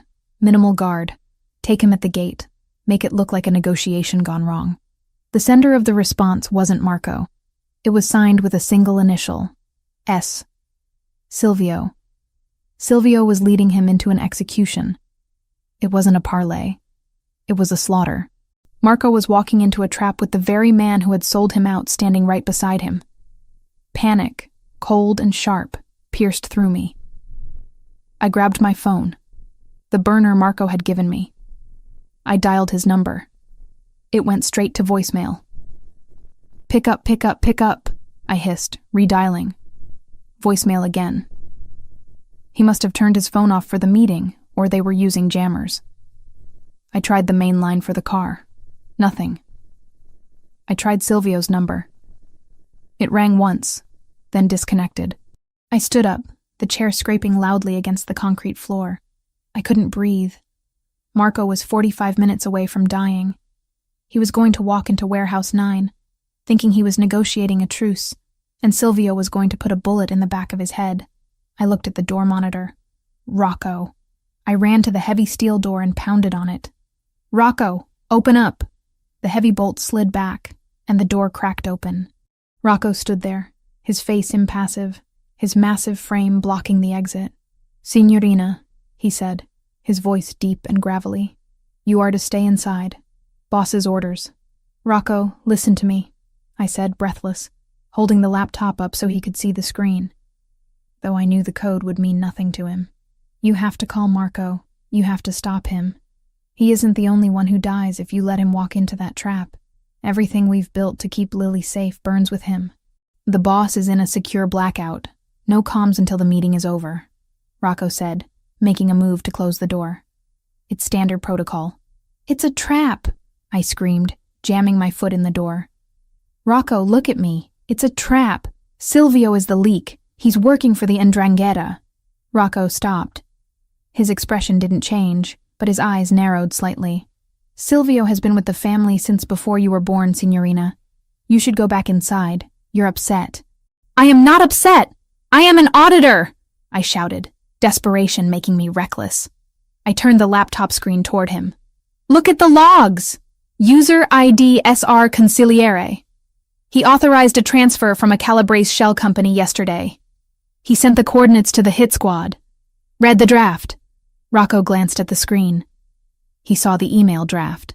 He is en route. Take him at the gate. He stiffened. He looked at the timestamp. Silvio is in the car with him, Rocco said, his voice dropping to a whisper. Exactly, I pleaded. If Marco walks into that warehouse, he dies, and Silvio takes over the family. You have to let me go. We have to warn him. Rocco looked at me. then at the forest road, then back at the laptop. He was a soldier. He followed orders. His orders were to keep me locked in. I can't let you leave, Rocco said slowly. Then he dies, I said, my voice breaking. And you will be the one who stood here and let it happen. You swore to protect him, Rocco. Is protecting his orders more important than protecting his life? Rocco's jaw worked. He was fighting a war between loyalty to the hierarchy and loyalty to the man. The comms are blacked out, he muttered. Even if I call, he won't answer. The jammers at the docks will kill the signal. Then we have to go there, I said. We have to physically stop him. It's an hour drive. The meeting is in 45 minutes. Then we drive fast, I said. Rocco, please. I saved him in the kitchen. I saw the threat when he didn't. I am telling you, I see this one too. Trust me. Rocco looked into my eyes. He saw the same thing Marco had seen the night before. Not a hysterical girl, but a partner. A woman who had crunched the numbers and found the devil in the details. He stepped back. Get in the car, he barked, turning to his men. Tony, stay here. Secure the perimeter. Vinny, you drive. We're moving out. Now. I didn't wait to be told twice. I sprinted toward the armored SUV parked on the gravel. I still had the laptop clutched to my chest like a shield. We peeled out of the safe house driveway, gravel spraying behind us. Rocco sat in the front seat, racking the slide of his rifle. If you're wrong about this, Emily, he said, staring out the windshield. Marco will kill me himself for letting you leave the safe house. If I'm wrong, I said, watching the trees blur past as the driver pushed the heavy vehicle to 80 miles an hour on the winding road. I'll let him.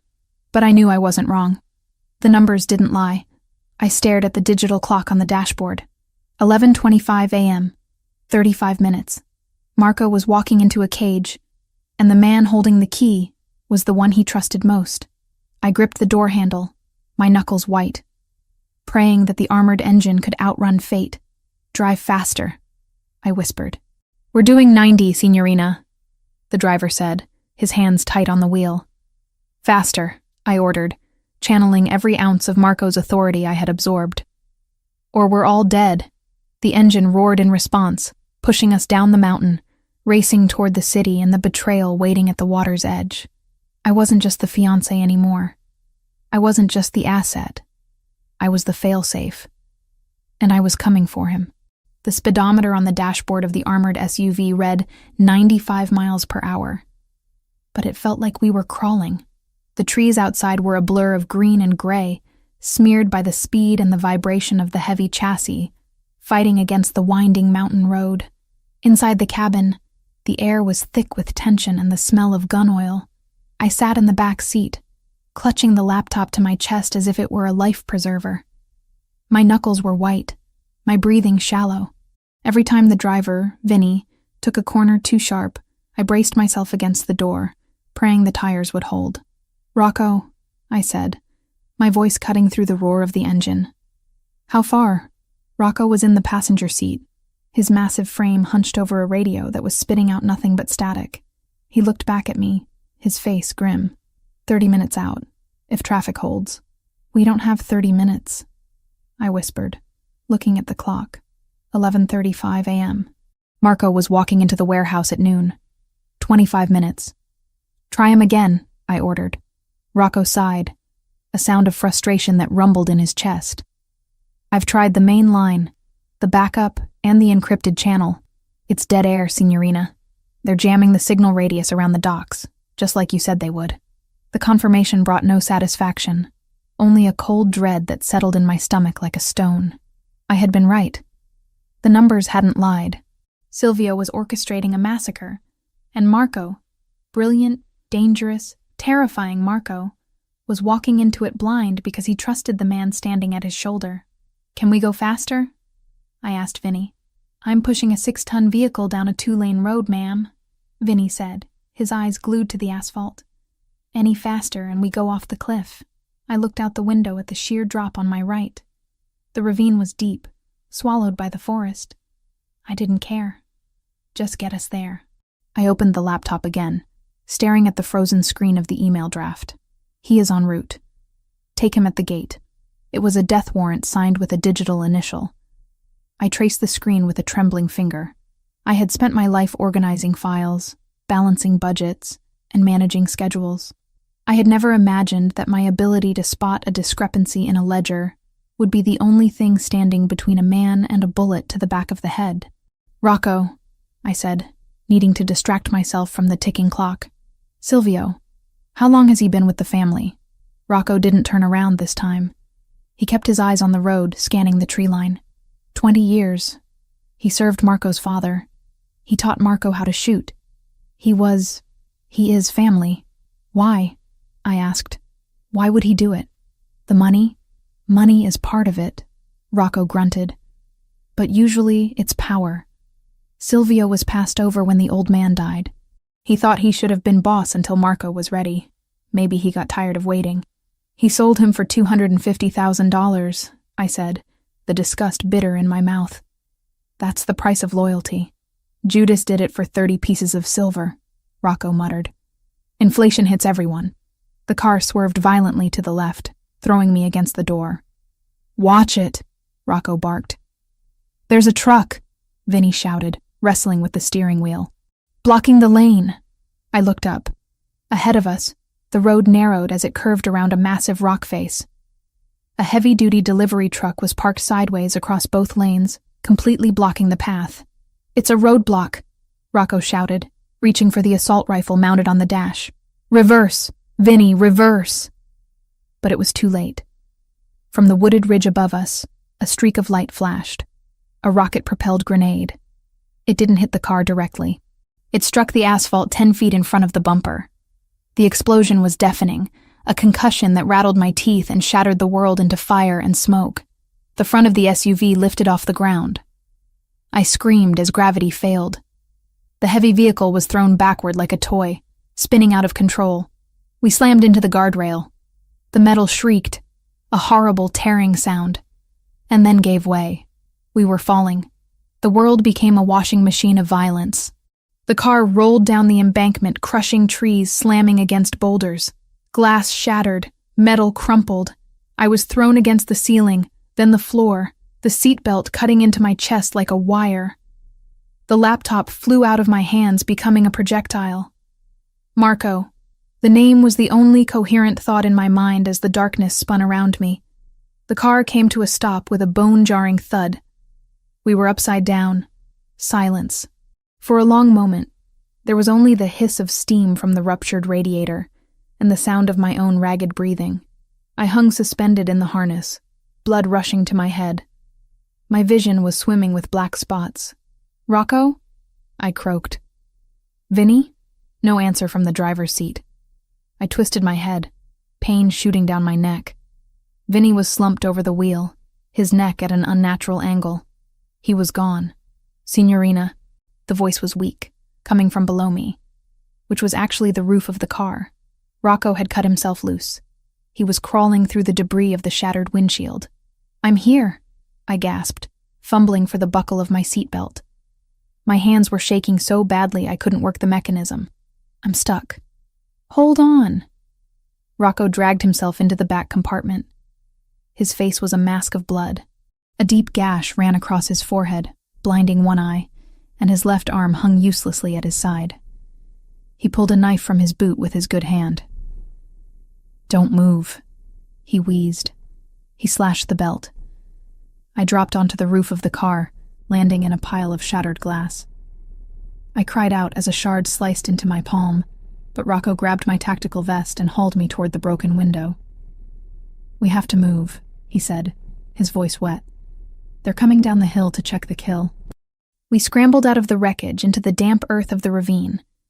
The air smelled of pine needles and burning rubber. Above us, on the road, I could hear shouting and the slamming of car doors. Silvio's cleanup crew, Rocco spat, leaning heavily against a tree. He checked his rifle. It was damaged. The stock cracked.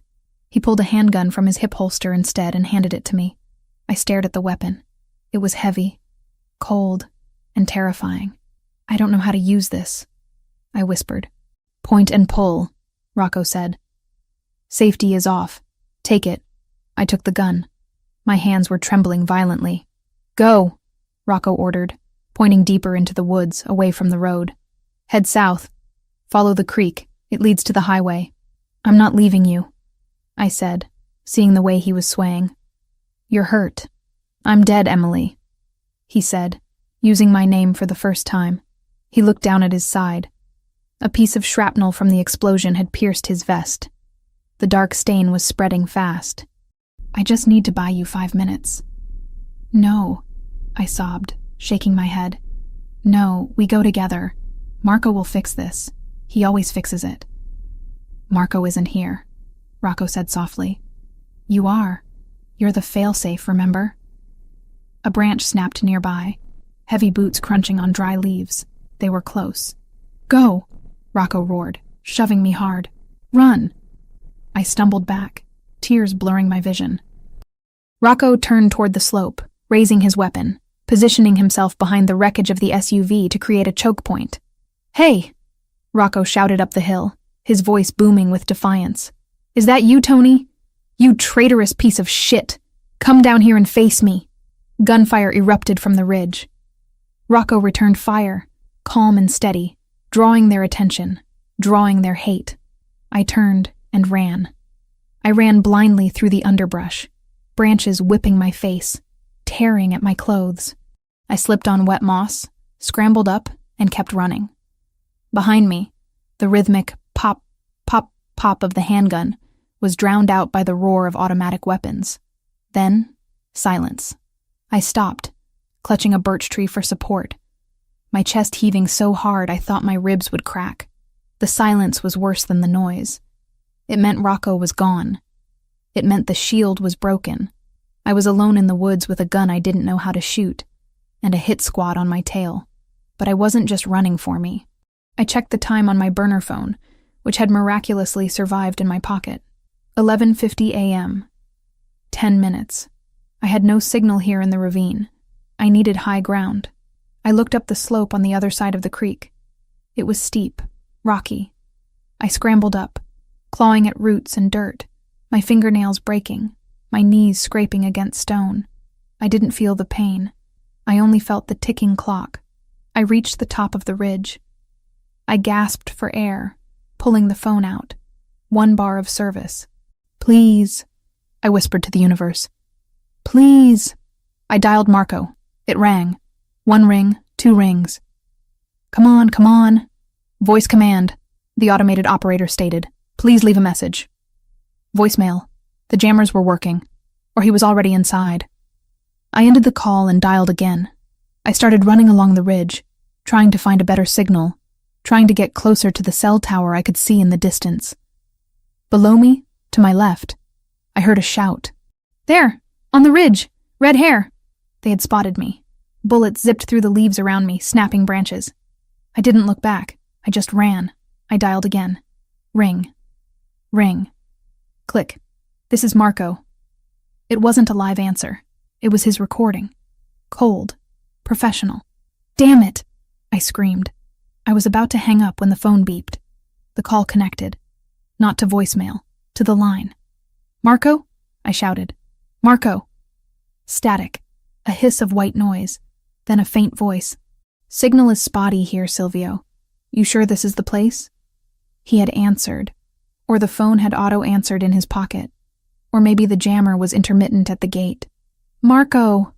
I screamed into the phone, pressing it so hard against my ear it hurt. Don't go in, it's a trap. Static crackled. Just protocol, boss. I heard a voice reply. Silvio's voice. Smooth, reassuring. Leave the phones in the car. They wanted a clean meet. Marco, listen to me! I yelled, stopping running to focus everything on the connection. Silvio is the traitor. He's with them. He paid for the hit. Marco! A bullet struck the tree right next to my head, sending a spray of bark into my face. I flinched, dropping to my knees behind a boulder. I hear something. Marco's voice came through, tinny and distant. Did you hear that? Interference, Silvio said. Come on. They're waiting. I was losing him. He was walking away from the phone, or the signal was dying. Silvio! I screamed, using every ounce of air in my lungs. Marco! Silvio is the traitor. Look at him. He sold you. Don't go in the warehouse. I didn't know if he heard me. The line filled with static, then cut out completely. Call ended.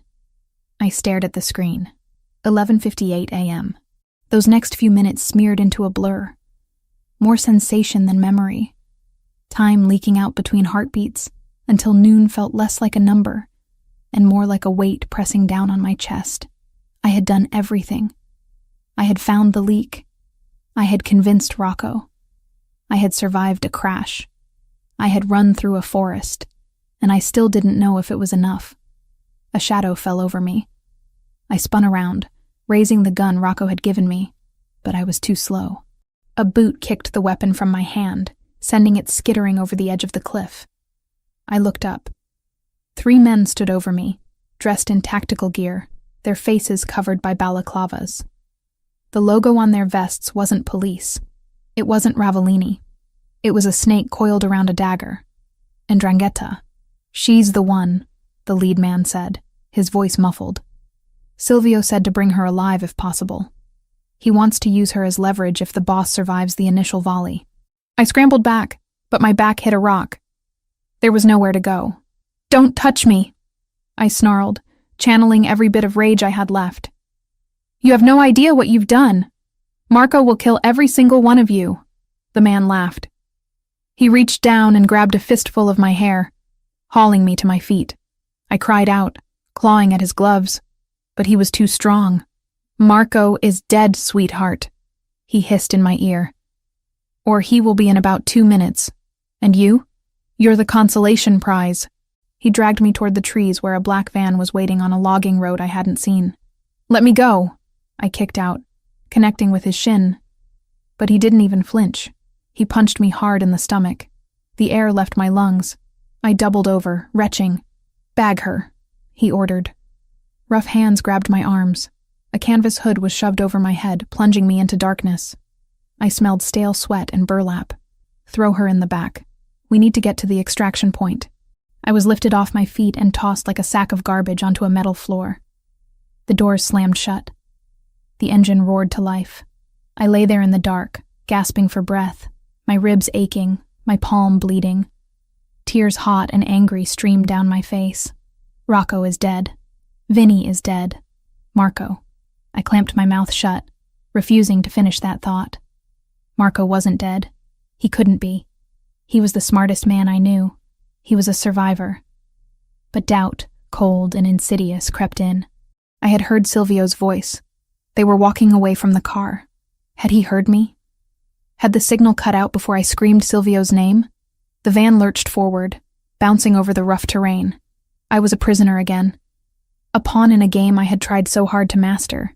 But as I lay there in the dark, I felt something hard in my pocket pressing against my hip. My phone. They hadn't searched me. They assumed I was just a hysterical girl they had picked up in the woods. They didn't know I was the auditor who had unraveled their entire scheme. I didn't dare move yet. I waited, counting the seconds, trying to map the turns of the van in my mind. If Marco was dead, I was going to die too. But if he was alive, if he had heard that one word, Silvio, I closed my eyes under the hood and prayed to a God I hadn't spoken to in years. Let him have heard. Let him be the monster they fear. Let him kill them all. Because if Marco Ravellini was still standing, the 'Ndrangheta hadn't just kidnapped a girl. They had stolen the heart of a demon, and he would burn the world down to get it back. The canvas hood over my head smelled of gasoline and old sweat, a suffocating darkness that amplified every bump in the road. My hands were zip-tied behind my back, the plastic digging into my wrists until my fingers went numb, but the physical pain was distant, muted by the sheer, overwhelming terror that clawed at my chest. Not terror for myself, terror for him. I lay on the cold metal floor of the van, sliding slightly with every turn, my mind replaying the last few seconds of that phone call on the ridge. Silvio. I had screamed it. I had screamed it with every ounce of breath in my bruised lungs. But had the signal held? Had the words cut through the static and the jammers? Or was Marco walking into the slaughterhouse right now, thinking his oldest friend was simply having radio trouble? The van slowed, turning sharply onto gravel, then came to a halt. The engine died. For a moment, there was silence. No birds, no wind, just the ticking of the cooling metal and the frantic thud of my own heart against the floorboards. The back doors flew open. Rough hands grabbed my ankles and hauled me out. I hit the ground hard, the gravel biting into my shoulder, but I didn't cry out. I wouldn't give them the satisfaction. Up! A voice barked. I was hauled to my feet, swaying dizzily. The hood was ripped off. I blinked against the sudden assault of light, though it was dim. We were inside a massive, cavernous structure, an abandoned shipyard warehouse. Sunlight filtered through holes in the rusted corrugated roof, creating beams of dusty light that illuminated the decay. The air tasted of salt, rot, and oil. In the center of the vast space, sitting on a folding chair, as if he were waiting for a concert to begin, was a man in an immaculate gray suit. Silvio. He looked up from his watch as I was dragged forward. His face was calm, his silver hair perfectly coiffed, his demeanor that of a grandfatherly figure waiting for Sunday dinner. It was sickening. Gentle. Silvio chided the guards, his voice smooth and cultured. She is not a combatant. She is leverage. She's a problem. One of the masked men grunted, shoving me forward so I stumbled to my knees in front of Silvio. She was on the ridge. She had a phone. Silvio's eyes narrowed slightly, the first crack in his composure. A phone? We took it, the guard said, pulling my burner phone from his pocket and tossing it to Silvio. But she was screaming into it before we got to her. Silvio caught the phone. He looked at it, then at me. Did you make a call, Emily? I looked up at him, spitting a strand of hair out of my mouth. My lip was split, and I could taste the copper tang of blood. I called Marco. Silvio smiled, a pitying, condescending expression. Marco is currently entering the east gate of the terminal. The jammers there are military grade. You could have screamed until your throat bled, my dear. He didn't hear you. He heard me. I lied, injecting every ounce of certainty I could muster into my voice. I told him everything. He knows you're the traitor. He knows you sold him to the Calabresi. Silvio studied my face, looking for the tell. He was a master manipulator, a man who had survived decades in the Mafia politics. He stood up slowly, walking over to me. He crouched down, bringing his face level with mine. You are bluffing, he decided softly. You are a smart girl. An accountant, yes? You found the discrepancy. I admit I underestimated you. I thought Marco picked you for your face. I didn't realize he picked you for your brain. He didn't pick me, I hissed. He saved me. Something you wouldn't understand. Saved you? Silvio laughed, standing up and brushing invisible dust from his trousers. Marco is a boy playing at being a king. He is soft. He buys debts. He makes peace treaties. The Ravellini family was built on fear, not real estate deals. I am simply correcting the course. He checked his watch again. 12:05 p.m. By now, Silvio announced to the room, the initial volley has begun. Marco is dead. My men at the gate will have confirmed the kill. Once I receive the picture, we will decide what to do with you. You're going to kill me, I said flatly. Eventually, Silvio shrugged. But first, I need the access codes to the offshore accounts Marco set up for the construction project. You are the only other person with administrative access. Once you give them to me, then you can join him. I'll never give them to you. Everyone gives them up eventually, Silvio said, turning his back on me to walk toward a table where a radio set was humming. Pain is a very effective key. He picked up the radio handset. Team Alpha, report. Is the target down? Static. Silvio frowned. He adjusted the frequency dial. Team Alpha, report status. Silence. Just the hiss of white noise. Team Beta, Silvio said, his voice tightening. Check the gate. Why is there no confirmation? Silence. A cold shiver went down my spine, but it wasn't fear. It was anticipation. Team Charlie, Silvio barked, abandoning the calm facade. Perimeter check, now. Boss, one of the masked guards standing near the entrance of the warehouse said, his voice trembling slightly. I can't reach the lookout. Silvio spun around, his eyes wide. What do you mean you can't reach him? He's not answering. The warehouse suddenly felt very big and very empty. The dust motes dancing in the light seemed to freeze. He's here, I whispered. Silvio whipped his head around to look at me. Shut up. He heard me, I said, a smile breaking through the blood on my lip. And now, he's coming for you. Secure the doors, Silvio screamed at his 3 guards. Kill her if anyone enters. The guard nearest me raised his rifle, aiming it at my head. I squeezed my eyes shut, bracing for the end. Thwip. A sound like a wet towel snapping. The guard didn't fire. Instead, a red mist sprayed across my face. He gargled, a horrible wet sound, and collapsed backward. A black arrow, a crossbow bolt, was buried in his throat. Contact! The second guard screamed, spinning toward the shadows of the catwalks above. Thwip. The second guard dropped, an arrow protruding from his eye socket. Silvio scrambled backward, pulling a silver pistol from his jacket. Show yourself! Show yourself, you coward! There was no answer. Only the terrifying silence of a predator who had already won. The third guard, the one who had dragged me from the van, panicked. He grabbed me by the back of my sweater, hauling me up as a human shield, pressing the barrel of his gun to my temple. Come out, or she dies, he shrieked, his voice cracking with hysteria. I'll blow her brains out, I swear to God! From the darkness of the loading bay entrance, a figure emerged. It wasn't the Marco I knew.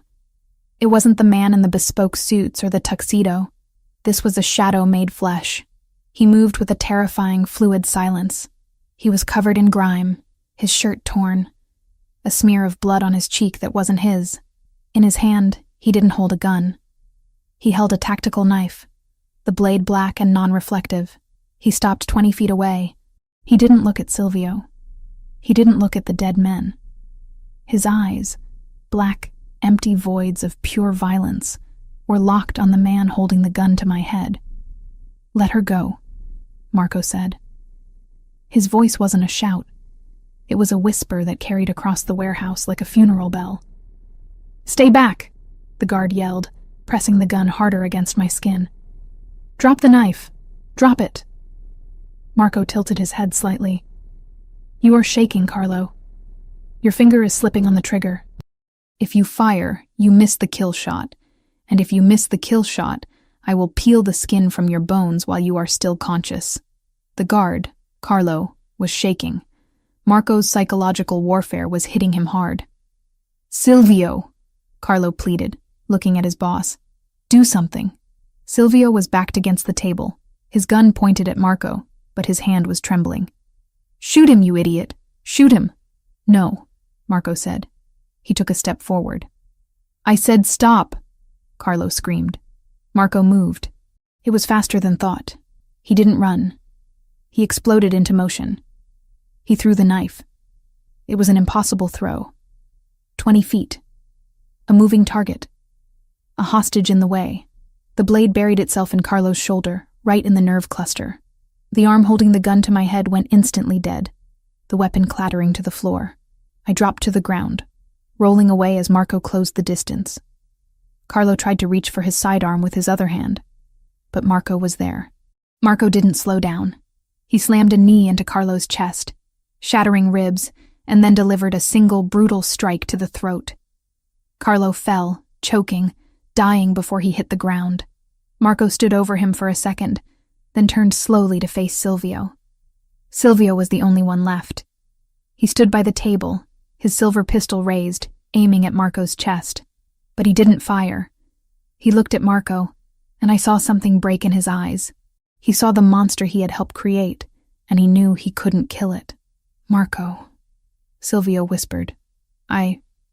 Marco walked toward him. He didn't have a weapon in his hands anymore. He walked straight toward the gun. Shoot me, Silvio, Marco said, his voice devoid of emotion. You sold me. You set the trap. Finish it. Silvio's hand wavered. It was business, Marco. The family. You were weak. You were letting the legacy die. I was building an empire, Marco corrected, stopping 3 feet from the barrel of the gun. You were just digging graves. I had to, Silvio shouted, his composure shattering. The 'ndrangheta. They offered me the seat. They offered me the respect your father never gave me. They offered you silver, Marco said. And you bought a ticket to hell. Marco reached out. He moved slowly, deliberately. He wrapped his hand around the barrel of Silvio's gun. Silvio gasped, trying to pull it back, but Marco's grip was granite. Marco stepped in, chest to chest with the man who had been his uncle, his mentor, his betrayer. You taught me to shoot, Marco said softly. You taught me to lead, but you forgot to teach me how to forgive. Marco twisted the gun. A sickening snap echoed, Silvio's finger breaking inside the trigger guard. Silvio screamed, dropping the weapon. Marco didn't strike him. He didn't punch him. He simply grabbed Silvio by the throat with one hand and lifted him. Silvio clawed at Marco's wrist, his legs kicking uselessly, but Marco was immovable. He slammed Silvio back against a steel support pillar. Emily, Marco said, not looking at me. Turn around. No, I said. I was on my knees, my wrists still bound behind me, dust and blood covering my clothes, but I wouldn't look away. I had found the leak. I had driven the car. I had been part of this war. I wouldn't look away from the victory. Turn around, Marco repeated, his voice straining with the effort of holding back his rage. No, I said again, louder. I want to see it. He sold us. He tried to kill you. I want to see him end. Marco looked at me then. His eyes were wild, terrifying. But when they met mine, they flickered. He saw the resolve in my face. He saw that I wasn't the innocent civilian anymore. I was his equal in the dark. He turned back to Silvio. Silvio's face was turning purple, his eyes bulging. Marco, please, family. You are not family, Marco whispered. You are a cancer. Marco reached into his boot and pulled out a second knife. He didn't drag it out. He made it quick, efficient. A soldier's death, which was more than Silvio deserved. He drove the blade into Silvio's heart, twisting once. Silvio stiffened, his eyes locking on Marco's, and then the light went out. He slumped, dead weight in Marco's grip. Marco let him go. The body slid down the pillar, leaving a streak of dark blood on the steel. Silence returned to the warehouse. The dust motes continued to dance in the light, undisturbed by the violence that had just occurred. Marco stood there for a long moment, staring at the body. His chest was heaving. His hands were covered in blood. Silvio's, the guards, his own. He looked broken. Not physically, but spiritually. He had just killed the last link to his father. Then, he turned to me. He walked over, his steps heavy. He knelt in front of me. I looked at him, at the blood, the grime, the utter devastation in his expression. You're hurt, he said, his voice cracking. He reached out to touch my face, but stopped, looking at his bloody hands. He pulled them back, afraid to stain me. I'm fine, I whispered. Just a split lip. He choked on the word. He looked at the zip ties binding my wrists. I'm sorry. God, Emily, I'm so sorry. He moved behind me. I felt the cold steel of the knife against my skin, terrified for a second, but then the plastic snapped. My arms fell free. I brought them forward, rubbing my wrists, groaning as the blood flow returned. I turned to face him. He was still kneeling, his head bowed, looking at the floor.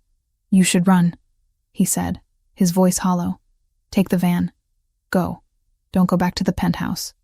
Don't go to the safe house. Just go. I'll transfer money to you. Disappear. What? I stared at him. Marco, what are you talking about? Look at me, he roared, looking up, his eyes filled with self-loathing. Look at what I am. I am death, Emily. I kill everything I touch. I killed my own family today. I almost got you killed. I am poison. He stood up, backing away from me. I was arrogant. I thought I could keep you. I thought I could have the light and the dark. But I can't. The dark consumes everything. If you stay, you die. Next time I might be 10 seconds too slow. Next time, the arrow misses. So you're firing me? I asked, standing up. My legs were shaky, but I locked my knees. The contract is void. There is no contract, he shouted, pacing in a tight circle. There is only you staying alive, and that only happens if you are far away from me. I watched him. I saw the terror in him. It wasn't the terror of the Andrangeda or the police. It was the terror of loving something and knowing you could destroy it. I walked toward him. Stop, he warned, holding up a bloody hand. Don't come near me. I didn't stop. I walked right up to him. I reached out and took his bloody hand in mine. He flinched, trying to pull away, but I held on. I interlaced our fingers, mixing the blood on his skin with the dirt on mine.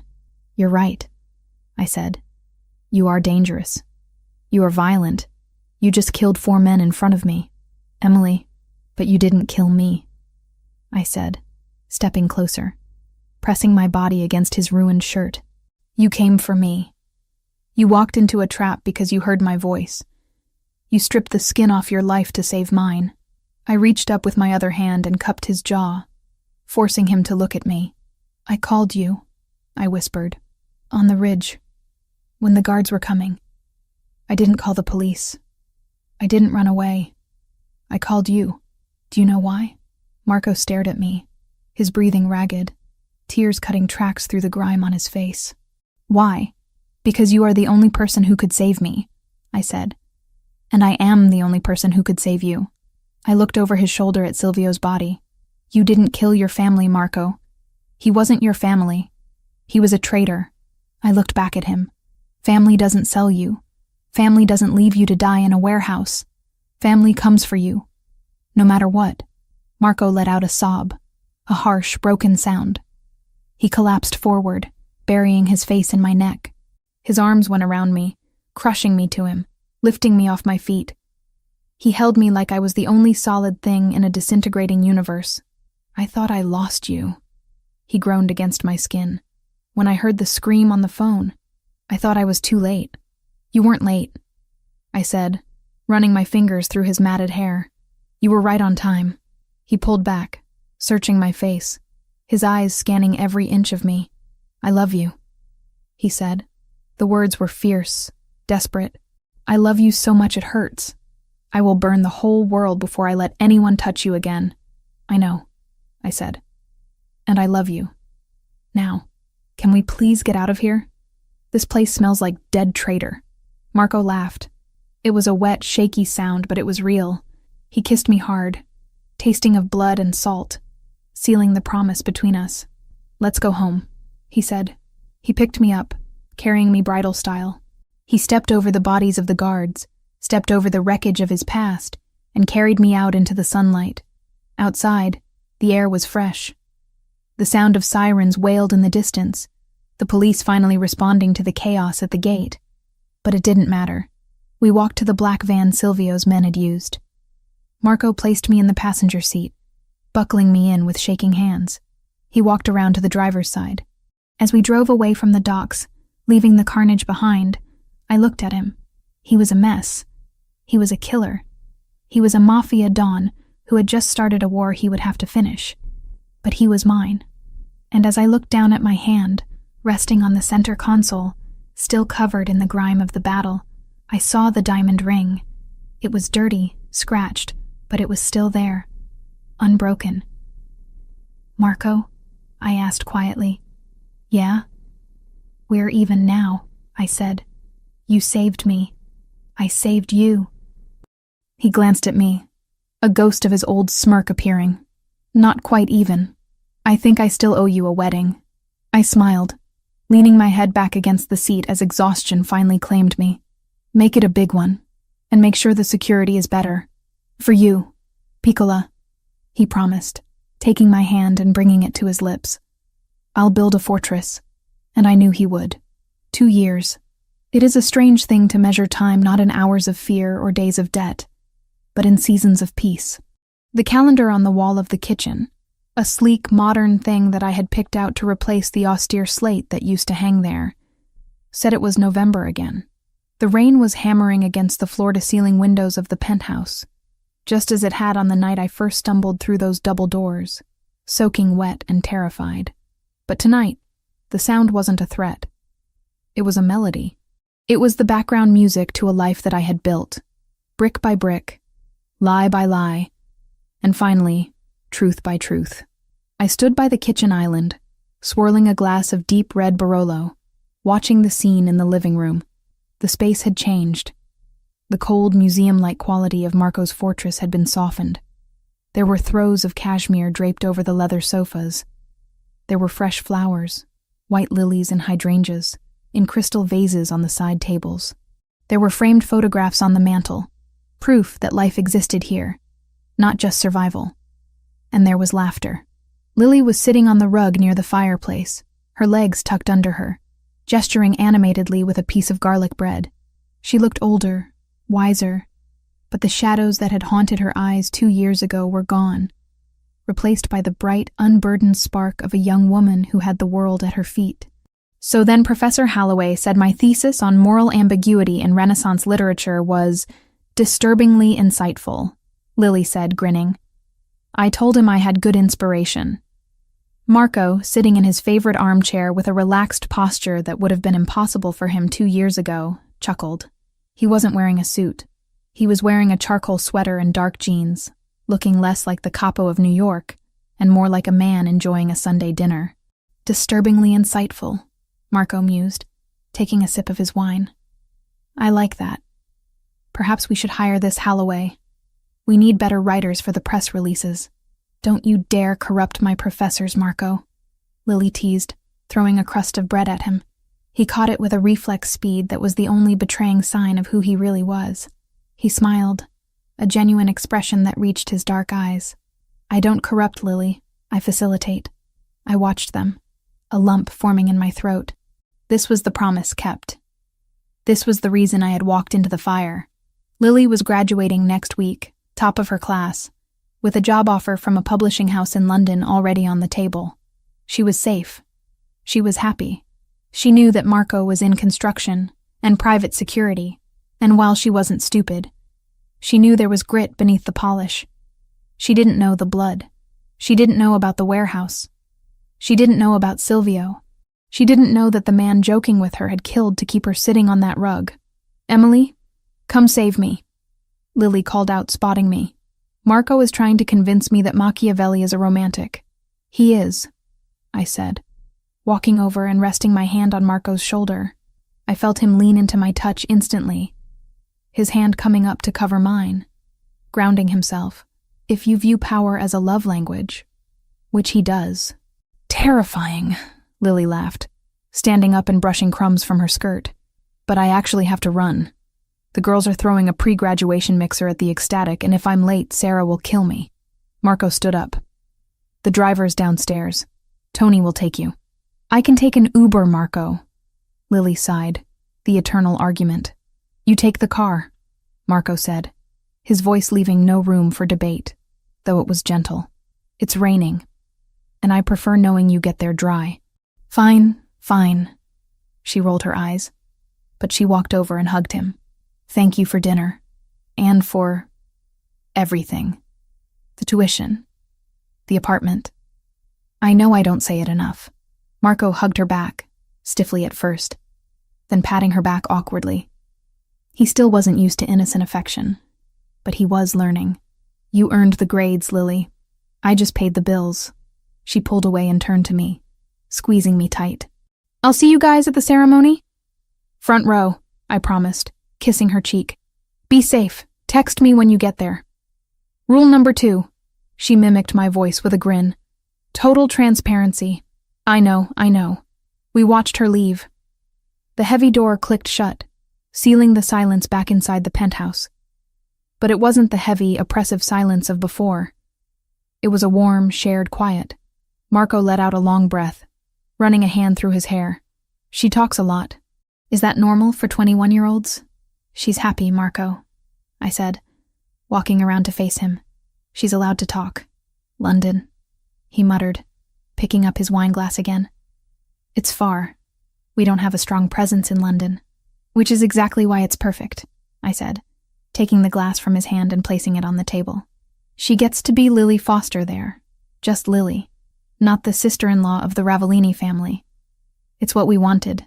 He looked at me, his eyes searching mine. Is it? You're going to miss her. I will, I admitted, but I have plenty to keep me busy here. I walked over to the side table and picked up a sleek black tablet. I tapped the screen, bringing up the quarterly reports for the Ravellini Foundation and the construction holdings. Speaking of busy, I said, shifting into the mode that had defined the last 2 years of my life.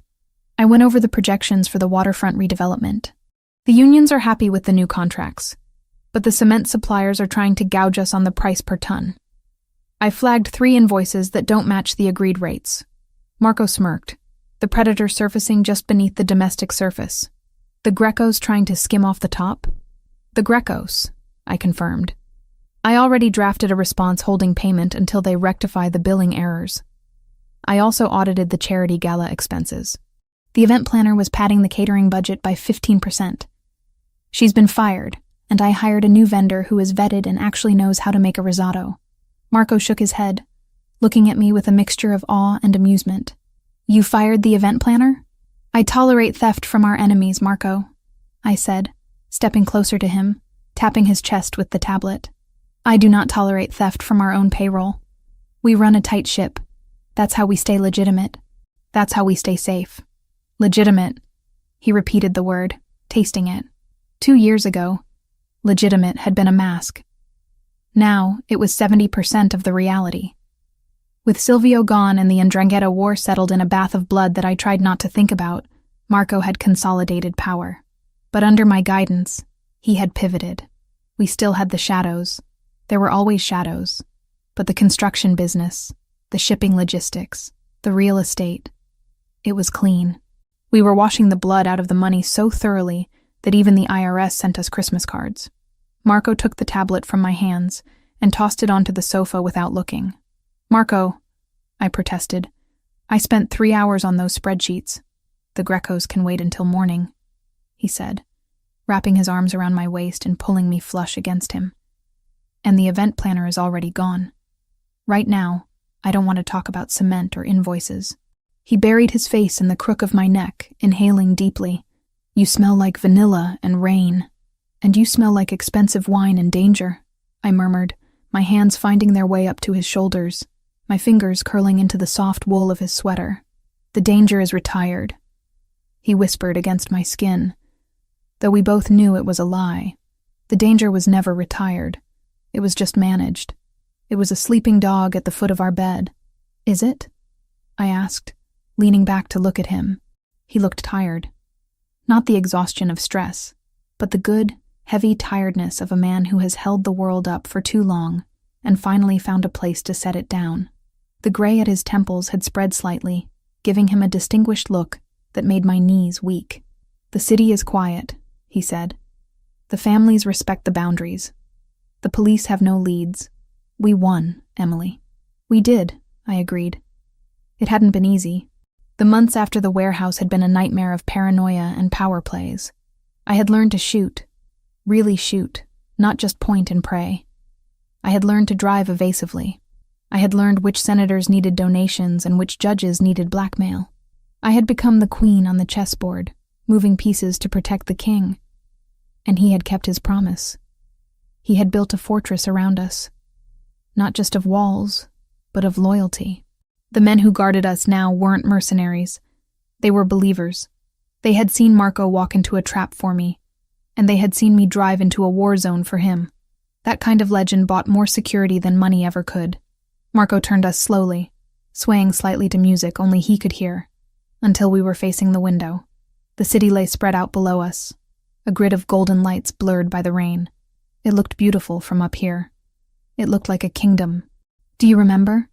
He asked softly, looking at the reflection of us in the glass. Remember what? The night you walked in, he said. The storm was worse than this. You looked like a drowned rat. I laughed, swatting his arm. I looked mysterious and tragic, thank you very much. You looked terrified, he corrected, his voice dropping. And beautiful. The most beautiful thing I had ever seen. I was sitting in that chair, thinking about how I was going to kill Silvio, thinking about how the walls were closing in. And then you walked in and started dancing to that terrible R&B song. I groaned. hiding my face in his chest. Please, let's never mention the dancing again. I have successfully rebranded as a shark of industry. Don't ruin my image. It was a memorable performance. He teased, kissing the top of my head. But you know what I thought? In that split second before you realized I wasn't the client? What? I thought, finally. I looked up at him. Finally what? Finally, something real, Marco said. My life was scripts, deals, betrayals. Everyone wanted something. Everyone was wearing a mask.